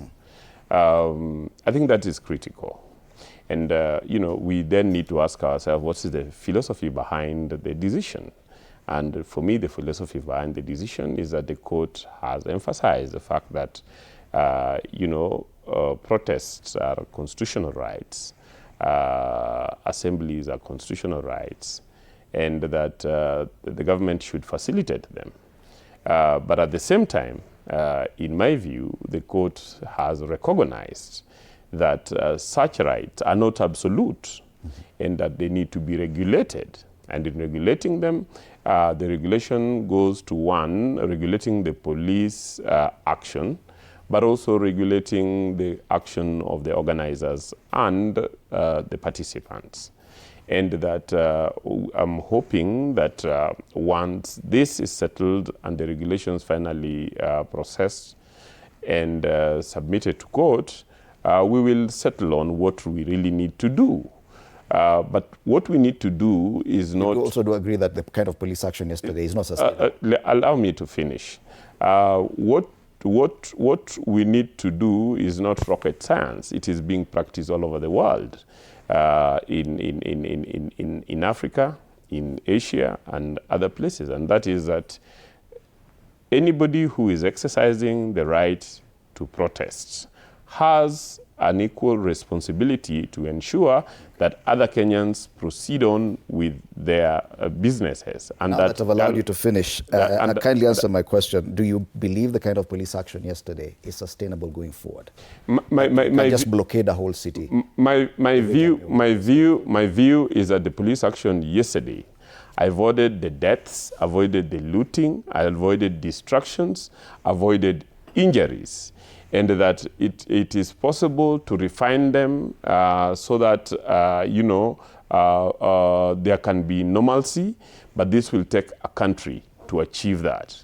And that, looking at the headlines, I'm asking why the newspapers could not then report that we had a day with no deaths, we had a day with no injuries, we had a day with no looting, and that we had a day in which there were no police brutality and beating up of protesters. Okay. Yeah. I think we're reporting more on what happened and not what did not happen. Yeah. In social media, in our social media pages, we're asking, did the government strike the right balance between public safety and constitutional freedoms during the Saba day? Some of you are saying there's no absolute freedom. That's keeping a teacher, Rono. Yator KW says, big yes. What's constitutional freedom when it comes to Kenyan demonstrators? The so-called constitutional freedom should be abolished. Really? I don't know.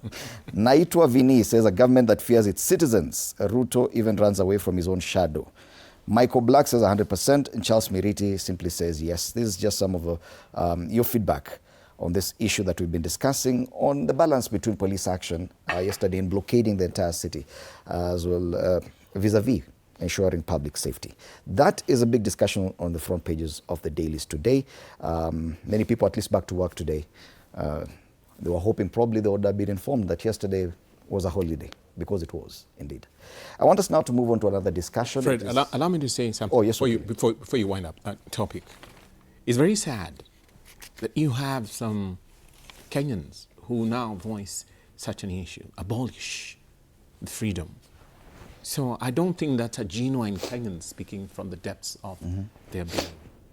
You have to appreciate what the freedoms that we have now are premised and based on the sacrifice, blood sacrifices of they who gave up their lives to fight for freedom in this country. Your freedom of movement, your freedom of association was being curtailed. That Public Order Act, by the way, if you look at the date of enactment, it was enacted in August 1950, during the colonial period. That was a colonial piece of legislation.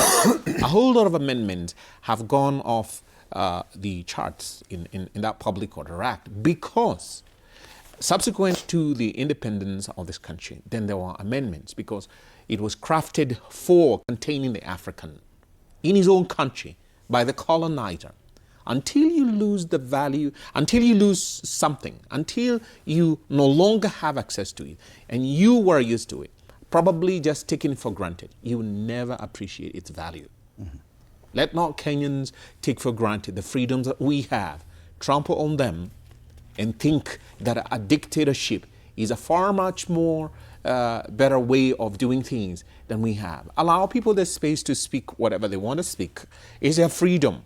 Of course, then we are asking, within what confines can you do so? Just like in Article 33 of the Constitution, Article 34 of the Constitution, it gives you the freedom of the media, the freedom of expression, but you have the guardrails. You cannot go defaming people. Yes. Likewise, here you cannot go destroying property. And like I say, Section 13 of the Public Order Act says that if you're injured in the process of such a public demonstration, you should be compensated. So I think people should be very careful mouthing such words as, let's get rid of this right. Okay. And yes, most of these rights are guaranteed in the Bill of Rights in our Constitution. If you need or feel that they should be abolished as a Kenyan, you're entitled to your own opinion, and yes, you have to use the right channel to do so. I want us now to move to politics. It's exactly 8 days to the much anticipated by-elections in Kalou, and a lot of activities actually taking place, including boats being transported to Kalou. I want us to discuss that, but let's watch this story, then come back and continue with this. With just 9 days remaining to the Kalou by-election, government officials have intensified their presence in the constituency, rolling out a series of projects and initiatives targeting residents. Today, Blue Economy Principal Secretary Betsy Njagi handed over 2 fishing boats to the Mirangine Community Dam in Kalou constituency to support local fishing activities. This, as more boats are expected to be distributed at Lake Olbolosat in the nearby Oljororok on the 10th and 11th of this month. Tumepata fingerlings mingi na tulikuwa tunasumbuka. Maisha yetu tena itakuwa sasa iko tayari kwa sababu tumekuwa mpaka na life jacket na tumeshukuru sana. Mbeleni tulikuwa na changamoto kwa sababu tumekuwa na boti ambayo imekuwa ikitusumbua, inakunywa maji, na tumekuwa na changamoto hatujakuwa na life jacket. Meanwhile, Nakuru Town East Member of Parliament David Kigaria has come under criticism after residents in Mirangine accused him of allegedly demanding their national identity cards before issuing cash handouts. The residents described the move as unethical, alleging that it was an attempt to use their identification details to influence voting in favor of one candidate in the upcoming Kalou parliamentary by-election.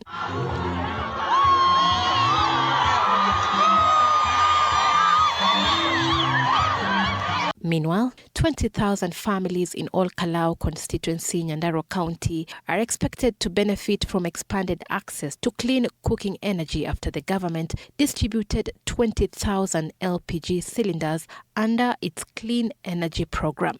The package includes a full gas cylinder, grill and burner offered at a subsidized cost of 1,500 Kenya shillings compared to the market price of about 5,500.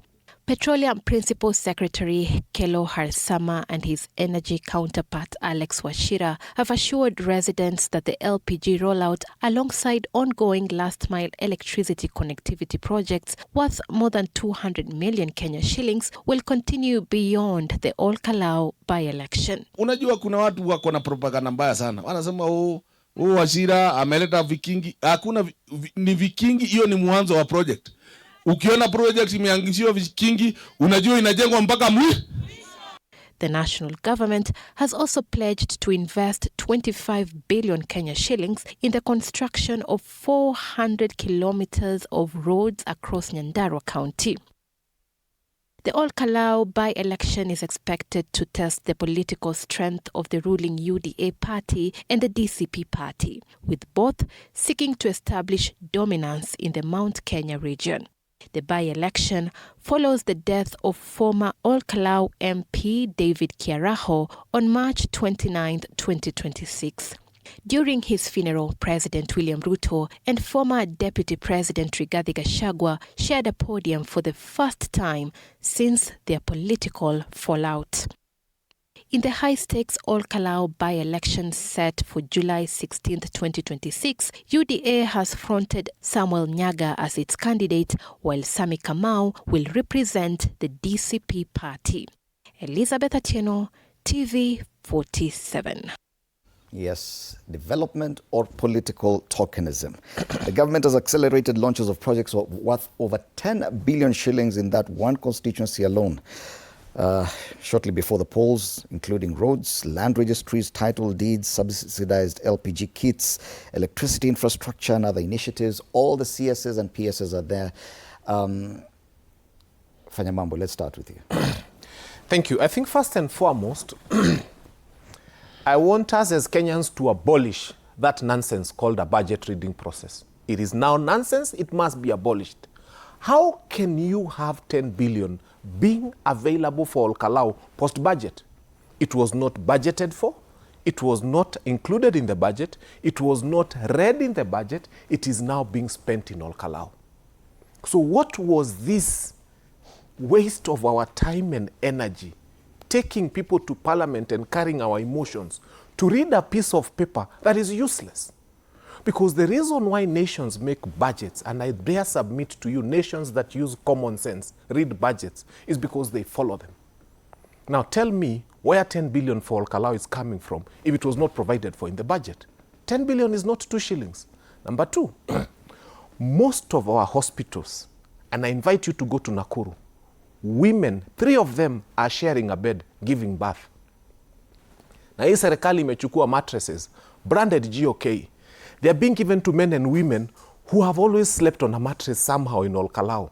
Shame on this administration. Shame on you 10 million times. Why are you giving people mattresses in a country where men and women are sharing hospital bed? Enda Kenyatta hapa. They don't even allow you to carry a camera. You can't take a video, you can't take a photo. Because I have experienced going to wards where people are sharing three people, one bed. Na wanapeana mattresses Kalou. Shame on this administration. I think there is nothing called electoral offenses. IEBC, look at yourself in the mirror and feel thoroughly ashamed. There is nothing like an electoral offense. If what is happening in Kalou, nothing amounts to what you'd call an electoral offense, then there is nothing like electoral offenses. Because this is outright open voter bribery by this administration. Why do we have permanent secretaries? And why do we have ministers, or do you call them cabinet secretaries in this country? That they have stopped everything. They are not serving the rest of Kenyans. They are now based in Kalou. Wametafutiwa hoteli, wanaishi huko. Wengine wanaishi Naivasha. They wake up every morning to go and serve Kalou because one seat for this administration is more important than the whole republic. You've seen the CS for energy and the many other CSs. They've been told to stop every other government business, that nobody else in this country is important. The only important person is Kalou. So there's a CS who is supposed to serve the 50 million Kenyans. That CS has been designated to serve Kalou until the by-election is over. That is bad. But take it further. Wamepatiwa mtungi ya gas, ya kotu, ya purple color. That gas cannot be refilled anywhere else. We have not seen any other purple mtungi. I dare submit to Kenyans, go look for somebody to paint for you green or any other color that is available in the market. This administration is committing a very serious offense on what is supposed to have been the responsibility of Kenyans. What is the value of a vote? Malava, by the way, watu wa Malava munafaa mkasirike sana na inafaa irudiwe kwenyu. How can they give you kiberiti, chumvi, I don't know, mattress, blanketi na mwiko, and you see the things that are being given to people of Kalou? Kweni kura ya Malava is worth less than kura ya Kalou. Ati unapewa chumvi, no, unapewa chumvi na kiberiti, na kuna mtu anapatiwa mattress imebrandiwa GOK. There is no equality before the law. But finally, think about it this way in Dimuli. And that's why some of us cannot contain ourselves when we start thinking about how terrible this administration has gotten. Now, it has gotten to a point where every other thing has stopped. The people of Mbere, and this I have verified, transformer ya Njura, Shiagera, Kirangiri, Rwanjeru, and Nguthi pale Kanyambora, zote zimeng'olewa. Zimepelekwa wapi? Kalou. Yani nyinyi Mbere walimaliza na nyinyi, sasa wamewanyang'anya transformer. Are you suggesting that after the by-elections, zitang'olewa, depending on whether they win or lose? No, if it's needed for another by-election, can you imagine you give people a transformer, leave them in the blackout, and then unapeleka transformer huko? Do you see this as another case of voter bribery? Is that how you see it? You know, Fred, the three of us belong to a profession that is honorable because our engagement should be based on facts, evidence, and law. And I've listened to my brother Fanyamambo, and I asked him that let politics not take him away from certain principles in our profession. One is that they have a problem that the government is working. What I've seen there are, PSS and other government officials undertaking their responsibility to deliver services to Kenyans. When he says that the 10 billion is not budgeted, it is important to tell us what was budgeted, if that is not budgeted, okay? And tell us where that is coming from. So my view is that the government of President William Ruto is delivering across the country. The CEO for Kenya Railways was in Kisumu to actually have the contractors start the work of what the president launched the other day of construction of the SGR. We have work going on in the blue economy, and the minister, the CS for roads, Chirchir, has been visiting us every other day. He was recently inspecting the road from Mamboleo to Chemelil. So basically what's happening is that the media is now focusing on Kalou. And so somebody would imagine that there's no work going on across the country. As the rest of the country, we are happy that as we are receiving boats for blue economy, our brothers in Olkalau, who also have a smaller water, water body, also have boats. That when we are receiving fingerlings, they are also receiving fingerlings. We do not want to be as selfish as Fanyamambo, who believes that only probably his constituency should receive development. The issue is that elements in the opposition are afraid that because government delivery is quite demonstrable in Olkalau, just like it is demonstrable in the rest of the country, they have no agenda to sell. And that, the agenda they have been selling, which is ethnicity and hate, is collapsing as we see government programs going on. The question is, Wakili, is this purely coincidental, or should this kind of action or government intervention in an area that is days away from a by-election should be seen as an attempt at voter bribery? No. It should be an electoral. No, the question is, did PS Wachira there give conditions for delivery of, electricity lines and so on to delivery of votes to the UDA candidate? No, he simply went there to undertake his responsibility. Unless we are saying that the citizens who are residents of Olkalau are lesser human beings, and they should not. The issue is the opposition is trying to explain the imminent failure that they are going to face in Olkalau, just as they have faced in all the by-elections. The reality is that this by-election is going to prove that Fanyamambo and his group are no match the president, even in areas where they think and we'll come to that they control. Okay? I'm more concerned now about the government activity in Olkalau. Please donate your earpiece to him. He needs to listen to himself when he's speaking. The problem, he only has a mic. He has nothing to listen to himself. Calm down. Please donate. Yes. Wakili Kinyanjui, it's a level of government action that we see every time there's a by-election. And we saw it in Mbere, now we're seeing it in Olkalau. Probably the kind of, the level at which we are seeing it there is not the same, as he pointed out, that, like we saw in Malava. But where do we draw the line when it comes to possible voter bribery? And who checks this? It's very unfortunate that the institutions that we have are not living up to the bill. Very sad. The EACC is doing nothing. The IEBC is doing nothing. Our criminal jurisprudence front is equally doing nothing. Our courts, majority of them are failing. And I always say, I highly respect very hardworking, very diligent, very committed, very faithful, very patriotic judges and magistrates. They're there, very committed. They are not in that group of the corrupt, the indifferent, and thoroughly unsupportive of the Kenyan people, judicial officers. Having said that, why do I say so? In Malava, we witnessed political violence, the sort of thing that Fanyamambo is speaking about. How do you stone this expensive motor vehicle with a good conscience and go home and find sleep at 3 a.m.? I can't bring myself to it. But let's go back to what the National Assembly did to the Kenyan people.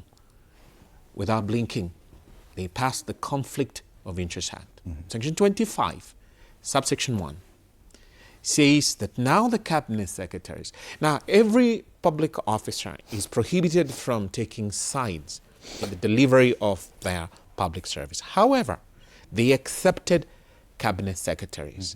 Now, in that classification, the PS does not fall. If you look at Section 25, subsection 1, it only exempts the cabinet secretary, which was actually not there before in the Public Officers Ethics Act, which the National Assembly repealed, took away with its very wide scope of application of the protections that the Kenyan people would be having now, were it not for the removal. These shenanigans going on now wouldn't happen. Now let's go to Kalou.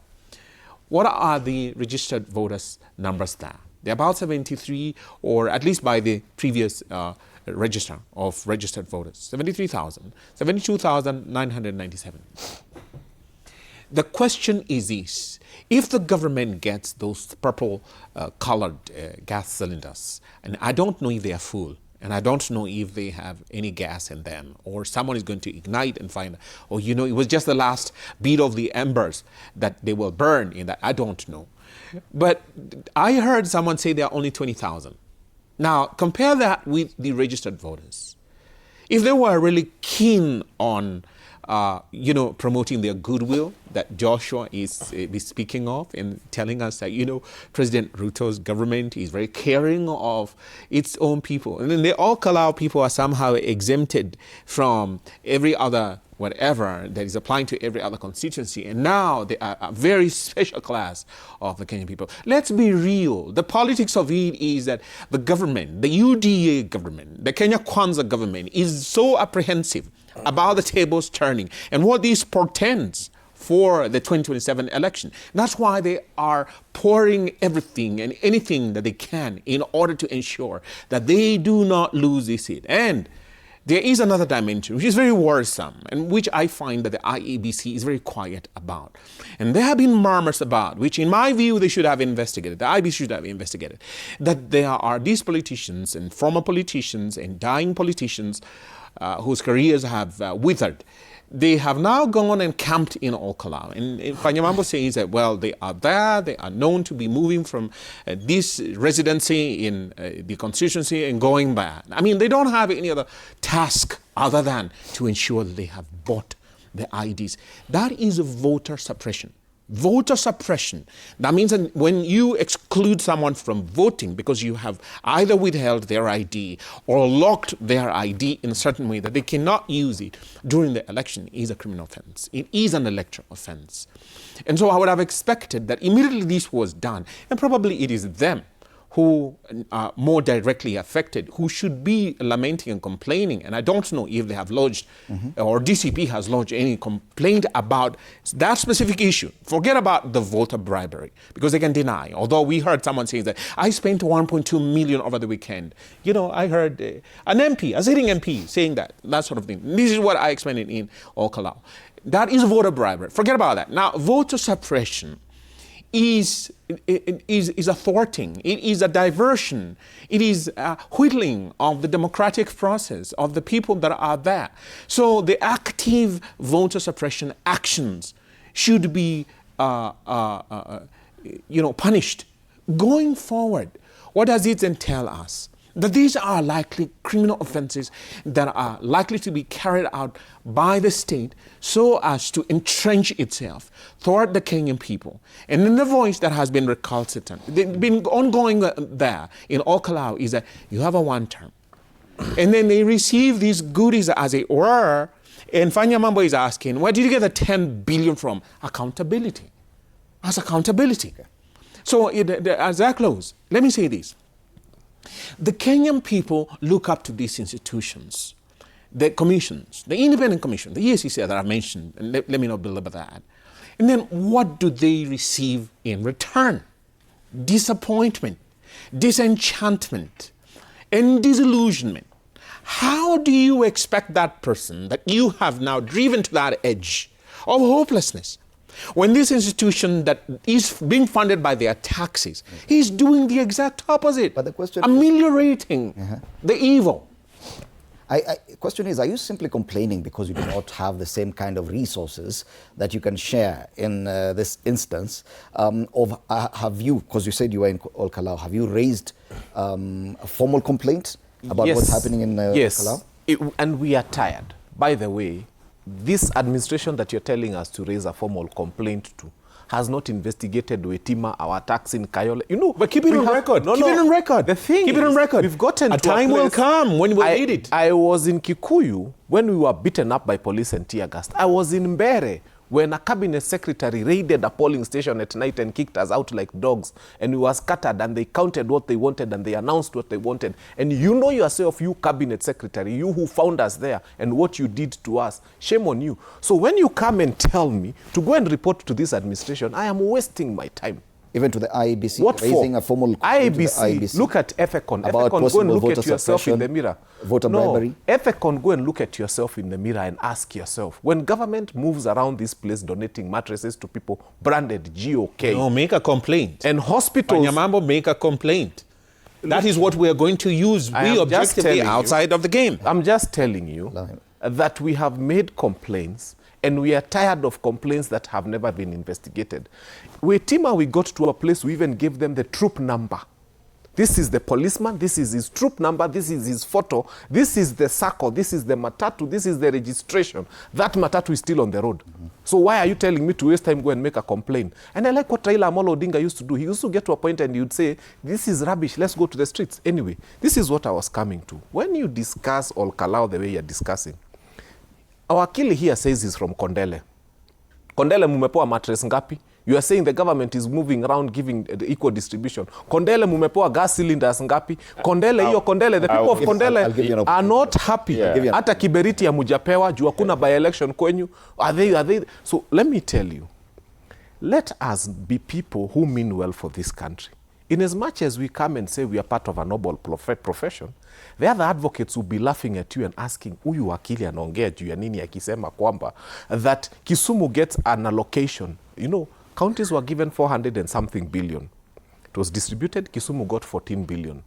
Nyandarua got 9 billion. And now they've been given another 10 billion, including a university and a railway line that Kisumu has not gotten. The first person who should be here up in arms and saying there is unfair distribution, the people of Kondele are not getting gas, the people of Kondele are not getting mattresses, the people of Kondele are not getting this, is himself. Okay. And now he's here praising our people being given these things, and it is unfair distribution of public resources. One question. So are you saying that next week's by-election in Kalou is by no standard free and fair? Of course it is not free and fair. But there's one thing we are going to do, and we are telling government this for free. The people of Ol Kalou will cast their ballots. But number two, when counting begins, we will have our phones, we will record every counting of every ballot. The only time we will have a problem with this administration, let us put them on notice, if they stop us from recording the truth. Hapo we are drawing the line. So we will guard those votes. And by the way, there is no law against. In fact, people will vote, go home. When counting starts, we want a camera in every classroom. Okay. No. I have to. While he's on that point, we have to record. Allow me to guide this. Yeah. Just one. You're one just point. Interjecting. Yeah, just one. Very briefly. Yeah. Because Fred, Fanyamambo, you said that you will guard your votes. Yes. Now, all this time that I saw you in Bear North, yes, you did not place a seal in one single ballot. Okay. Your because seal. They're raising you are big. We'll come back to that. No. Hold on. Yeah. We'll come back to that. Because he said that they will guard the votes. Yeah. I'll come to that issue of guarding. There is more that is needed than the phone. All right. In Bere, we were kicked out. Akili Nyamori.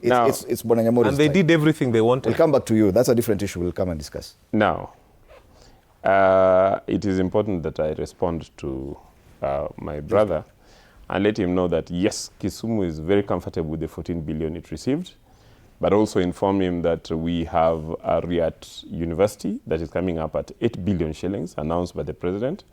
I also want to announce that the value of the SGR that is going on, work going on.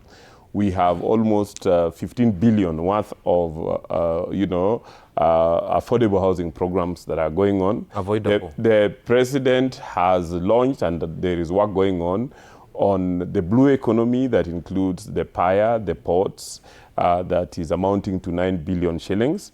And so we have roads, you know, going on all around our county. So basically what I'm trying to tell him, what I'm trying to tell him is comfortable. Yeah. What I'm trying to tell him, that we've never seen a better government delivery in Kisumu as we are seeing under this regime. And that is why, you know, every time the Fanyamambo and his group have thought that Kisumu will jump onto their protests, we tell them no, we are busy because we are you know, trying to catch up. Well, at least the previous regimes, you know, especially the previous two regimes, took resources to one region. That's a lie. This regime denied us those resources. This regime has actually ensured that we are, you know, benefiting, just like Kalou and Dagoretti are benefiting. So my point is that in this by-election, the opposition is going to lose. It is going to lose because they have, for a long time, focused on, you know, just thinking about ethnicity, you know, trying to manufacture outrage and hate, and not speaking to what they are able to do. To date, I'm still waiting for the opposition leaders to give us any, you know, development program that they will implement that is different or better than what President We will not kill young people. Is giving, beyond spreading ethnic rhetoric and spreading hate. You know, I would encourage Fanyamambo to realize that just like they have failed in the previous by-elections, they will fail in these by-elections as a demonstration that Kenyans have moved forward and Kenyans will work with President William Ruto and let him join us if he wants. Let's not talk about strategy. Let's not talk about strategy. Yeah. About protecting the vote, about the strategy the government has employed. We've really focused on what the government is doing, and UDA and the Kenya Kwanza and the bombardment of development projects there. But what is the opposition doing, or what is the DCP, which has a candidate there, doing? You questioned their record. Sure, I did. Thank you very much. I was very shocked and surprised that the outcome of the judicial intervention, the election petition that was filed, in spite of the overwhelming evidence. And I heard the judge say that, well, you know, yeah, of course, there were all these offenses that were committed. And I'll ask the IEBC and the other responsible entities to investigate. I thought after finding that all that happened, he should nullify the election. He didn't nullify. Ditto, likewise in Malava. All of that, we saw a bloodied person, candidate, who was out there. And that is electoral violence. I mean, this is a criminal offense. Then you say, oh, you know, everything went okay. So I have to question the judiciary. I mean, like, where is the integrity of these? They don't want to, as it were, rock the boat and bring in some political disequilibrium. Because going to the vote, in all honesty, would have resulted in the loss of the UDA candidate in Beira North. The bribery that was openly going on there, it was never punished, unpunished, wholly unpunished. And what I think my learned friend is trying to justify is indefensible. The so-called goodies that are being supplied in Okala right now, I mean, to every sane person, it is voter bribery. And I'm going to be very curious. Whatever the outcome will be, whatever the outcome, although I perceive my own self, the DCP candidate will trump the UDA blue-eyed person. And after the election, whatever the outcome, will the UDA buffs and mandarins and go and then say, hey, bring back the mattress, bring back the mattress. Bring back the tanks that we had to transport from Beira North to come and, you know, try to blind you to vote for our candidate. oh, these electric poles, I think we need to pull them.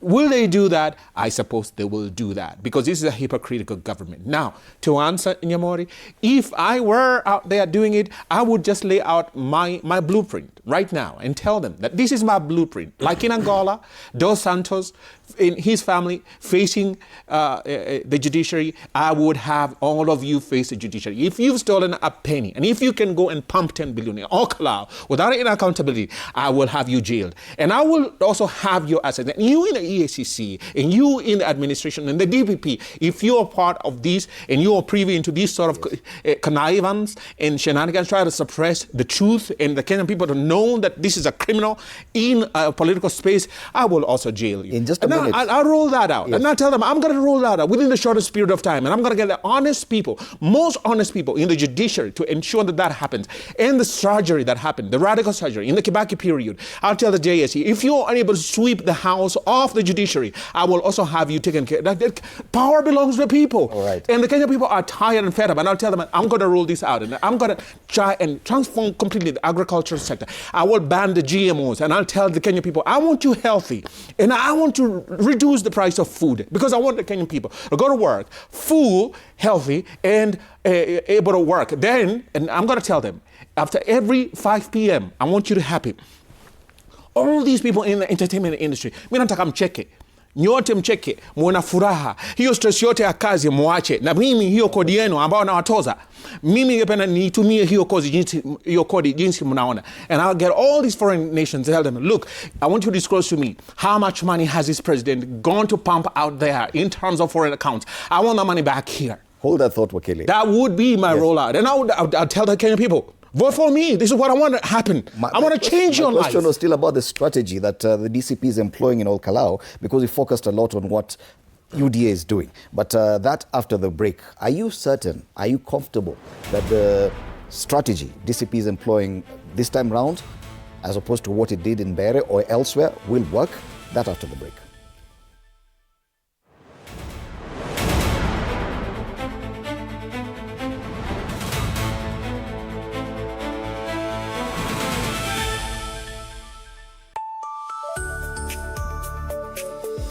Sundays at 8:30 p.m. Good morning. You have my rent? Leo jioni kama tutakuwa tumelipa rent, nauza hii simu yako. Hamna pesa. I need $3 to make my nails today. Sasa hivi natuhusu aje? Can I order now? Do you ship? Can I get blinking ones? Mimi nilikuwa na trade. Nimewekelea kitele yangu. Kitele yangu na trade. Ikikunyuma. Oh my God. You left me. Nitumie ni line. Uko nje kuna wifi. Why? High five? Wait, so what do we call this dish again? I have no idea. The cucumbers are there specifically for my beauty routine. Tamulini kero make a beauty product. Na ameenda. Tunafaa tukuwe na logo yetu. Like, si ni brand already. We won't entertain divas. No. I'm not dealing with a man child. Amazing. Nishapenda hii energy. Sundays at 8:30 p.m. on TV 47. Saturday at 8:30 p.m. My father used to tell me that a hotel is the home for travelers. I guess I forgot that. Recently, it's been more of a mirror of my own ambition. Ooh, yeah. We might fail. We will probably fail, but not for a lack of trying. So for the last time, and the first time, welcome to Connect In, the best experience in Eastern Central Africa and its environs. Saturday at 8:30 p.m. on TV 47. Wednesdays at 8:30 p.m. This is a very serious place. I see that. Surely. Hey, Nyumba. This is the place. Just for a few days. Rule number 2. Kwani Google inajua maisha yangu wewe? That's my seat. It's a chair. It was hers. You're new here? Yes. You learned the rhythm. This place is run by structure. Structure.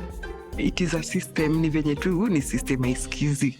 And what happens if something you haven't chosen enters your day? I remove it. That's not always going to be possible here. Then you are going to have a problem. Noted. What are you planning? To escape from a resort? This is not a resort, my friend. This is a storage. Wednesdays at 8:30 p.m. on TV 47. I just want to be in the zone. Nairobi.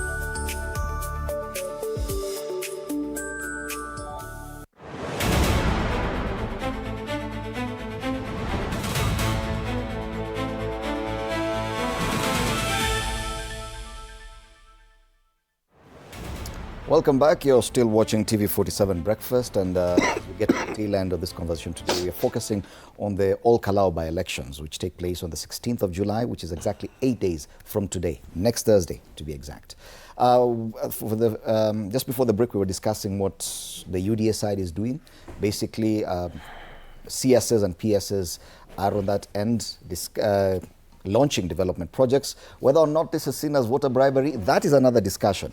But now we're questioning the strategy that the other side is adopting, because we've seen them caught flat-footed in Bere. We've seen them caught flat-footed in Malava. And the question is, do you think they're trying out anything different this time around, or is he just complaining about the strategy that the other side has adopted? I don't think so. I think what the DCP people are banking on, which in my view is a very risky strategy, is the numbers. That they say, okay, fine, you're one term, yes. The allure of this easy money that is being dished out, and we've heard the figures, varying, a minimum of 1,000 is enough for someone who's not used to that type of money to hand over their ID, because then they fall into this expectation that, look, tomorrow I'm going to get the money, I don't care. I mean, besides, that MP, that member of the National Assembly, even if he goes there, does he ever help me? Let me get what I'm going to get now, and then, look, who cares? And besides, it's just between now and next year. So, look, and that is a strategy which the government the UDA brigade is banking on. That's why they have this whole, government machinery out there. And for them... So you're alleging voter suppression? Yeah, that's number one. I have 3 points. Secondly, I don't know if DCP is aware of the digital manipulation. For instance, what happened in Emuru Dikir. Because you see, the government candidate, the UDA candidate, wins there, and then you look at the figures, and this is a by-election. This is, a largely pastoral, an area inhabited by pastoralists. And before, during a general election, you don't have those sort of figures. Now suddenly you have these sort of figures. It's very questionable, highly questionable. So the DCP people ought to have the post-election also forensic investigation. Did these voters actually turn out? Or, for instance, does this actually reflect our voters who actually were out there on the ground? Or there is active voter suppression? And then what is it? The strategy they have to invest in is wider than just this expectation that we will have a wide margin. And then lastly, to me this is very important. Every polling station, they should have their usual 2 agents, because the general regulations, the elections general regulations, cap that as 2 agents. Make sure that you have the 2. What are these 2 agents supposed to be? Your eyes there during the counting, the tallying, and if the tallying is actually transparent and so on and so forth. Do the figures actually reflect on according to the ballot? Then these are the people to relay the information to the DCP. Otherwise, if you do not have an agent and the person who is out there is pro-UDA, I mean, whatever campaign that you've been doing, whatever 1-term, 2-term or whatever shouting you've been doing is pointless, is useless. And let me remind the DCP people, this is a do or die for the UDA brigade. That's why you're seeing the whole government there. And aware of that, then you ought also to have your equal machination to then meet the challenge that you will face. And the challenge you're likely to face is, in my view, twofold. Number one, your own voter suppression conundrum will confront you. They will probably not turn up because they've probably been told, if you don't show up, come and collect your ID with 5,000. Think about that. Think about that. So they don't show up because their ID is being held by some government functionary or a failed government functionary who is out there trying to make a living, and then they tell them that I'm going to release your ID to you as long as you give me. Don't show up. Voter suppression. They're likely to become. Secondly, the sort of ballot stuffing, because now they have the record of the IDs and the owners of these IDs and their particular voting patterns, because they have the roll, the register of voters. Second allegation, vote rigging. The first one was vote suppression. Yes. Okay. Yeah. So I don't know if they are keen on that, because you see, that may just accost them, and the winner of the UDA may have only less than 200 votes. Less than 200 votes.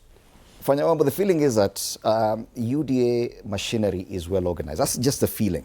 They are more visible, and on the other side, there are more complaints. Just complaining about what the UDA is doing, complaining about these allegations that he has talked about. But we've seen this in Bere. We've seen this in Malava. Are we going to see the same in all countries? I think first, you need to remember that I'm a member of DCP. And sometimes we sit at meetings that we plan a lot of things. But also when you are playing a game of cards, tumefika mahali, tunarusha, Ruto hana, tunamwambia uma 2. Tunarusha hana, uma 3. Tunarusha hana, uma 4. Sasa Ruto amejaza kadi kwa mkono. Sisi tunamwambia tuko kadi. Then he's telling us, nionyeshe kadi yako. I mean, we've played cards. Mimi niko kadi, unaniambia nikuonyeshe kadi yangu. What's wrong with you? I'm not going to show you my cards. DCP has an elaborate mechanism on how we want to protect our votes. Na hii ni kadi tunacheza. Alafu kuna kimutu kinaniambia nionyeshe. Tuko kadi, full stop. We know what we are doing. Wewe umeuma uko na kadi 12. You're trying to think of what to do with your 12 cards. We have our cards. Na tuko kadi, tunangoje uweke zako. We maliza the game. But also let me tell you this. The only place we are going to make an appeal to every Kenyan. If a win for the united opposition means something for you, support us as the DCP people on the ground in many ways than one. I like the fact that these people are given, and I wish you can see a video of what happened yesterday. Watu wanaenda wanachukua pesa ya UDA, wanakuja wanachangia DCP candidate. Because they know he needs fuel. They know he needs posters. The UDA candidates spend a lot of, the UDA people spend a lot of time bringing down his banners and posters and everything. The people of Kalou are very clever. Wanaenda wanachukua pesa ya William Ruto. Wanakuja wanamchangia, wanamwekea billboard mpya na poster mpya. It tells you something about what we are doing. But also in terms of voter protection, the only thing we are going to release for now, because we can't tell you, sisi tuko kadi na tumeficha kadi zetu, is one, we need a lot of media coverage. We need a lot of cameras everywhere. Kila mtu ajitolee na simu yake. We want to record the shenanigans that this government is going to try and do. Because what has happened in the past is when we are arrested, our phones are confiscated and all those terrible things that happened to us. At the point of casting the vote, there's almost nothing that this government will do. Shida inatokea 6 p.m. when the polling station closes and the counting starts. Advocate Harrison Kenyanjui here is speaking about having agents. Who told you we've never had them? Who told you they've not been transmitting? The problem comes is when there is an invasion like what happened to us at a polling station in Bere, and they run everything out and they kick everybody out and they turn that polling station into their personal property. And you're saying this time around you have a way to counter that? That's why I'm saying, formally, as you are thinking about protesting, which we have done many times. And I have told you the number of complaints that we have against this administration do not number less than 15. My question, Fanyamambo, is you're saying this time around you have a way of countering that kind of action. This is what we are without telling. Even revealing the first thing is, before we even have a conversation about countering, anybody who has got a recording device needs to be somewhere close to a polling station doing something called recording of the counting, of the police, of everything that is going on. That is the first thing. And we are asking our people, tukisha piga kura, there is no law against us being around there guarding our votes. We shall guard our votes. You have, so we are you cannot be. We shall not go in. Yes, we have the radius. That 400 is enough for us. Because within 400 meters, we are able to see who is going into that polling station. So what we are saying is, let this be free and fair. Let it be transparent. Hii maneno ingine tuachie. Sisi tuko kadi, and we are not going to reveal to you what our cards are. Because they are waiting for Fanyamambo to come and say, tutafanya hii na hii na hii. Finally, Ndimuli. And this is a strategy I'm giving to every young person in this country. Again, there is no law against you losing your ID. Okay? So what I'm telling you is to conveniently go, get an ID, forget where you placed it in the house. Go and apply for a new one, forget where you placed it conveniently until you have 10. Now, when you keep the 10 at home, wait, because the strategy of UDA is buying IDs. No. So every time, no. You know what? Every time they come, that's sell one, bakisha ya tisa, because they are buying our IDs. That's criminal. Can I weigh in? Yeah, listening to Fanyamambo, you know, you can tell the disorganization, the lack of operational capacity, and the lack of a strategy. We have a strategy. And you know, the lack of messaging. We have messaging. And the weakness in their candidates. We are very strong. Okay? I allowed you to speak. Allow me to speak. Clearly, on Kalou is going to be another Waterloo for Fanyamambo's, DCP and any other opposition party that has a candidate. And that is because UDA has a superior candidate who is strong in character, strong in quality, strong in messaging.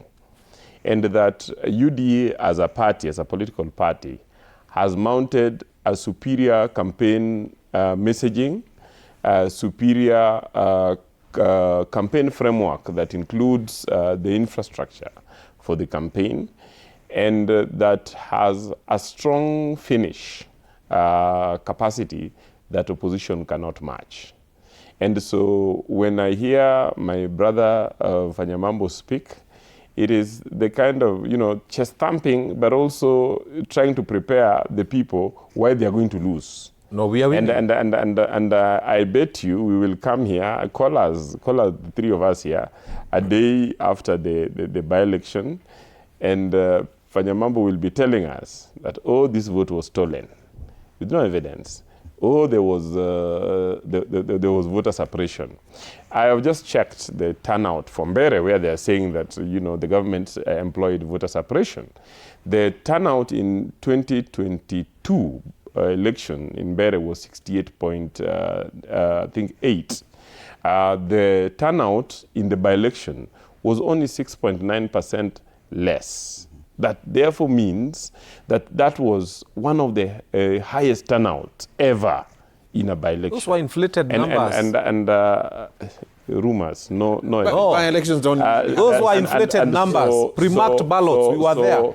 So basically, what I am trying to tell them, tuachane na rumors, tuachane na propaganda. Provide us with evidence of what you are talking about. Your matter has been tested in court and found wanting, and the election of the UDA candidate in Mbere affirmed. The issue is the voters around the country, including Mount Kenya and including Kalou, are resonating with the UDA's delivery program, as opposed to the opposition ethnic and hate rhetoric. Okay. Yeah. We've asked this question to our viewers before I give you an opportunity for your final comments. And this is a question: are all Kalou projects development or political tokenism? This is on TV47 Kenya. That's our Facebook page. Dominic Kurgat says whether UDA or DCP wins in All Kalou, the people of All Kalou are right. Definitely, they will be right. Maulin Mokaya says political tokenism. Kithuka Benja says whichever, it's something for the people.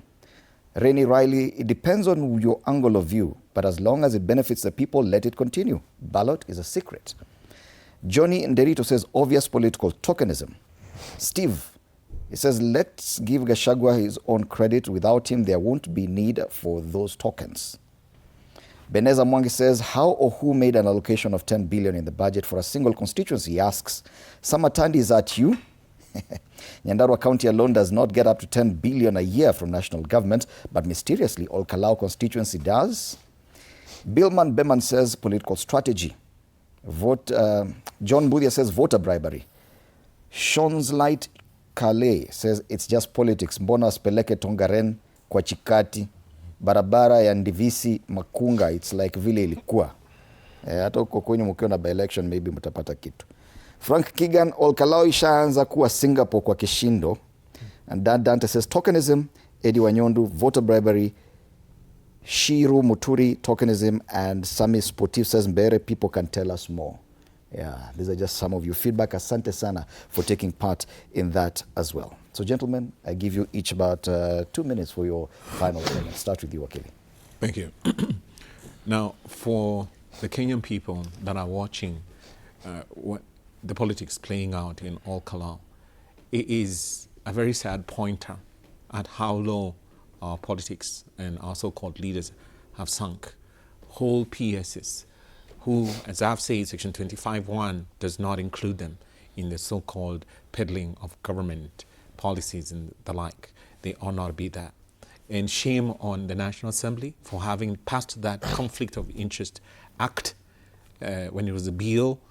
Shame on them. They have allowed what is going on right now with tremendous respect. I don't mean to demean any of them. And I'm saying that probably you did not introspect or even look at how we would be plunged into the scenario that we are right now. And for the DCP people, I would encourage them, familiarize yourselves with the Elections Act, the Election Offences Act, the regulations, and the IEBC's own governance structure, because you will need the instrumentality of that legislation going forward, not merely now for this all Kalou election, which is going to be a test ground for you and for your machinery in terms of the agents.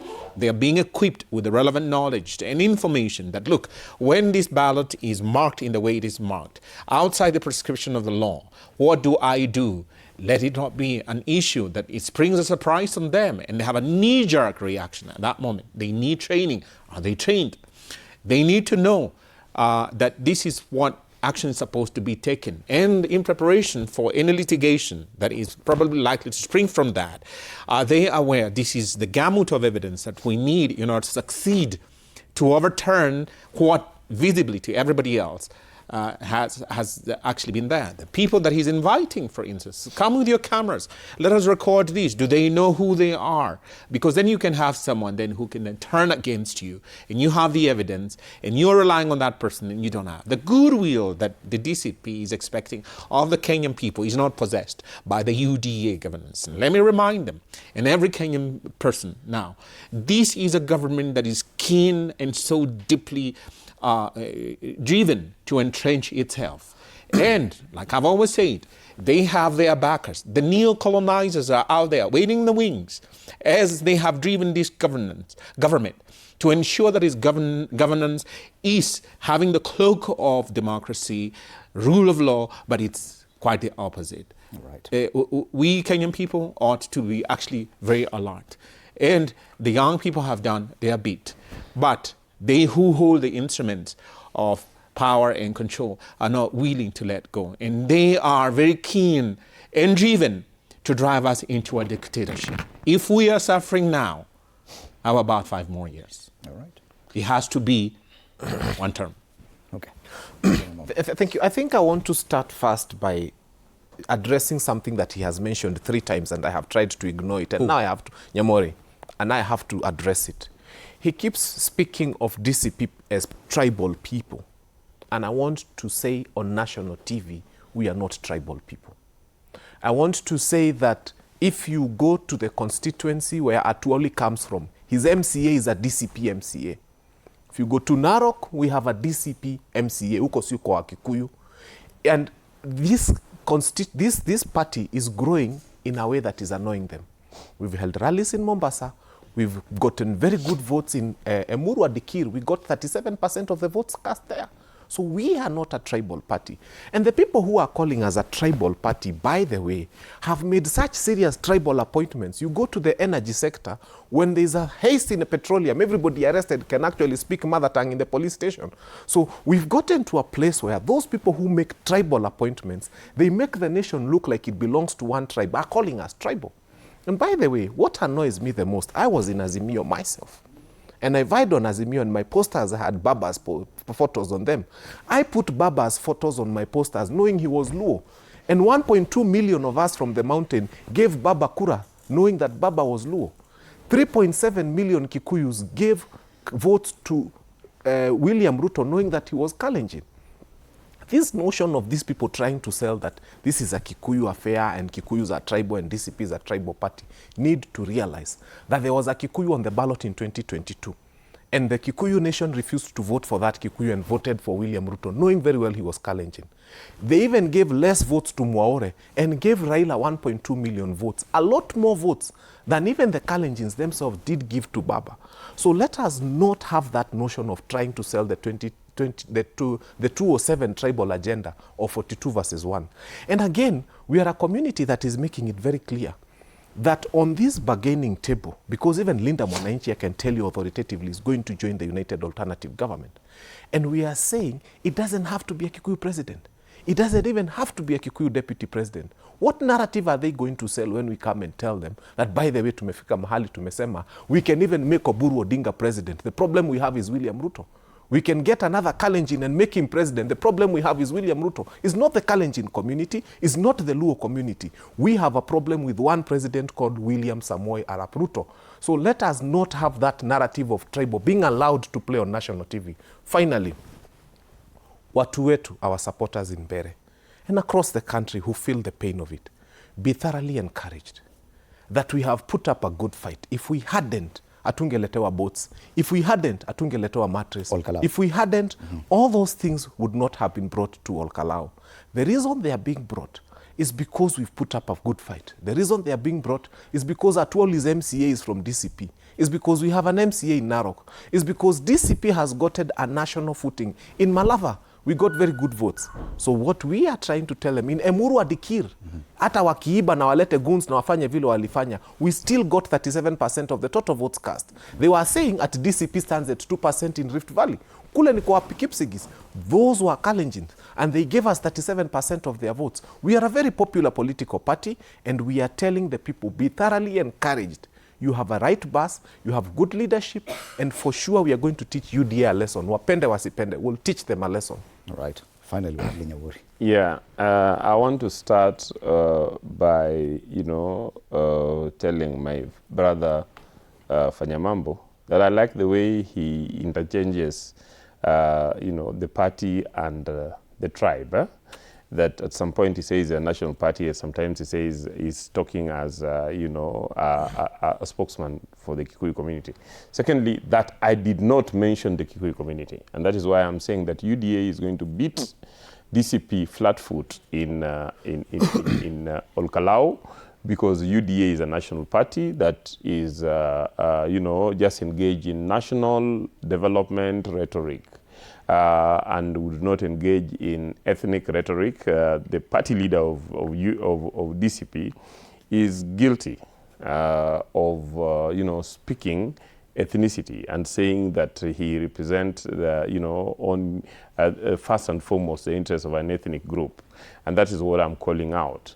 But as I finish, I would want to take this opportunity to congratulate and thank the residents of Kisumu City, especially Kisumu Central, who on 25th of June decided that that was a day they were using for voter mobilization, and they spent the day in queues rather than rioting, in taking IDs and registering for votes. And that yesterday again, they ensured, young people were out to ensure that business went on as usual, markets were open, the entire CBD was operational, and police did not need to, deploy. And, you know, again, Kisumu is proud to be a leader on where Kenya needs to go to.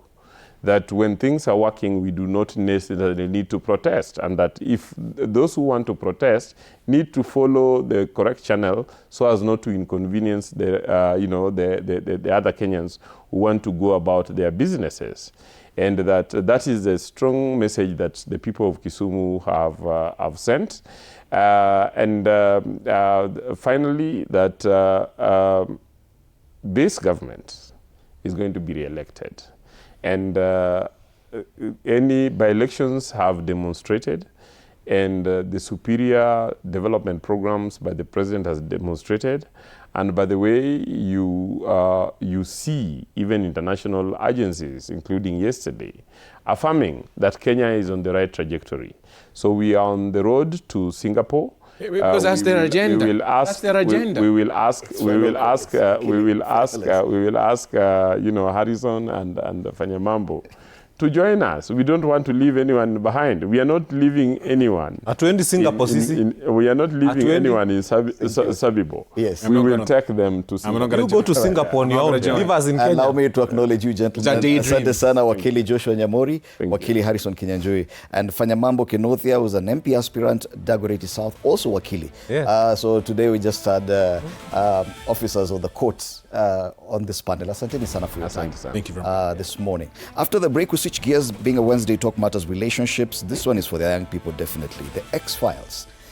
Should exes have a place in your relationship? That question you should not even ask a Gen X or a millennial. That should be a Gen Z. Gen Xs do not. Anyway, I don't know. It's something to look forward to. The X-Files. Anodida will be here with a panel after the break. My name is Fred Indumuli. Have a lovely day.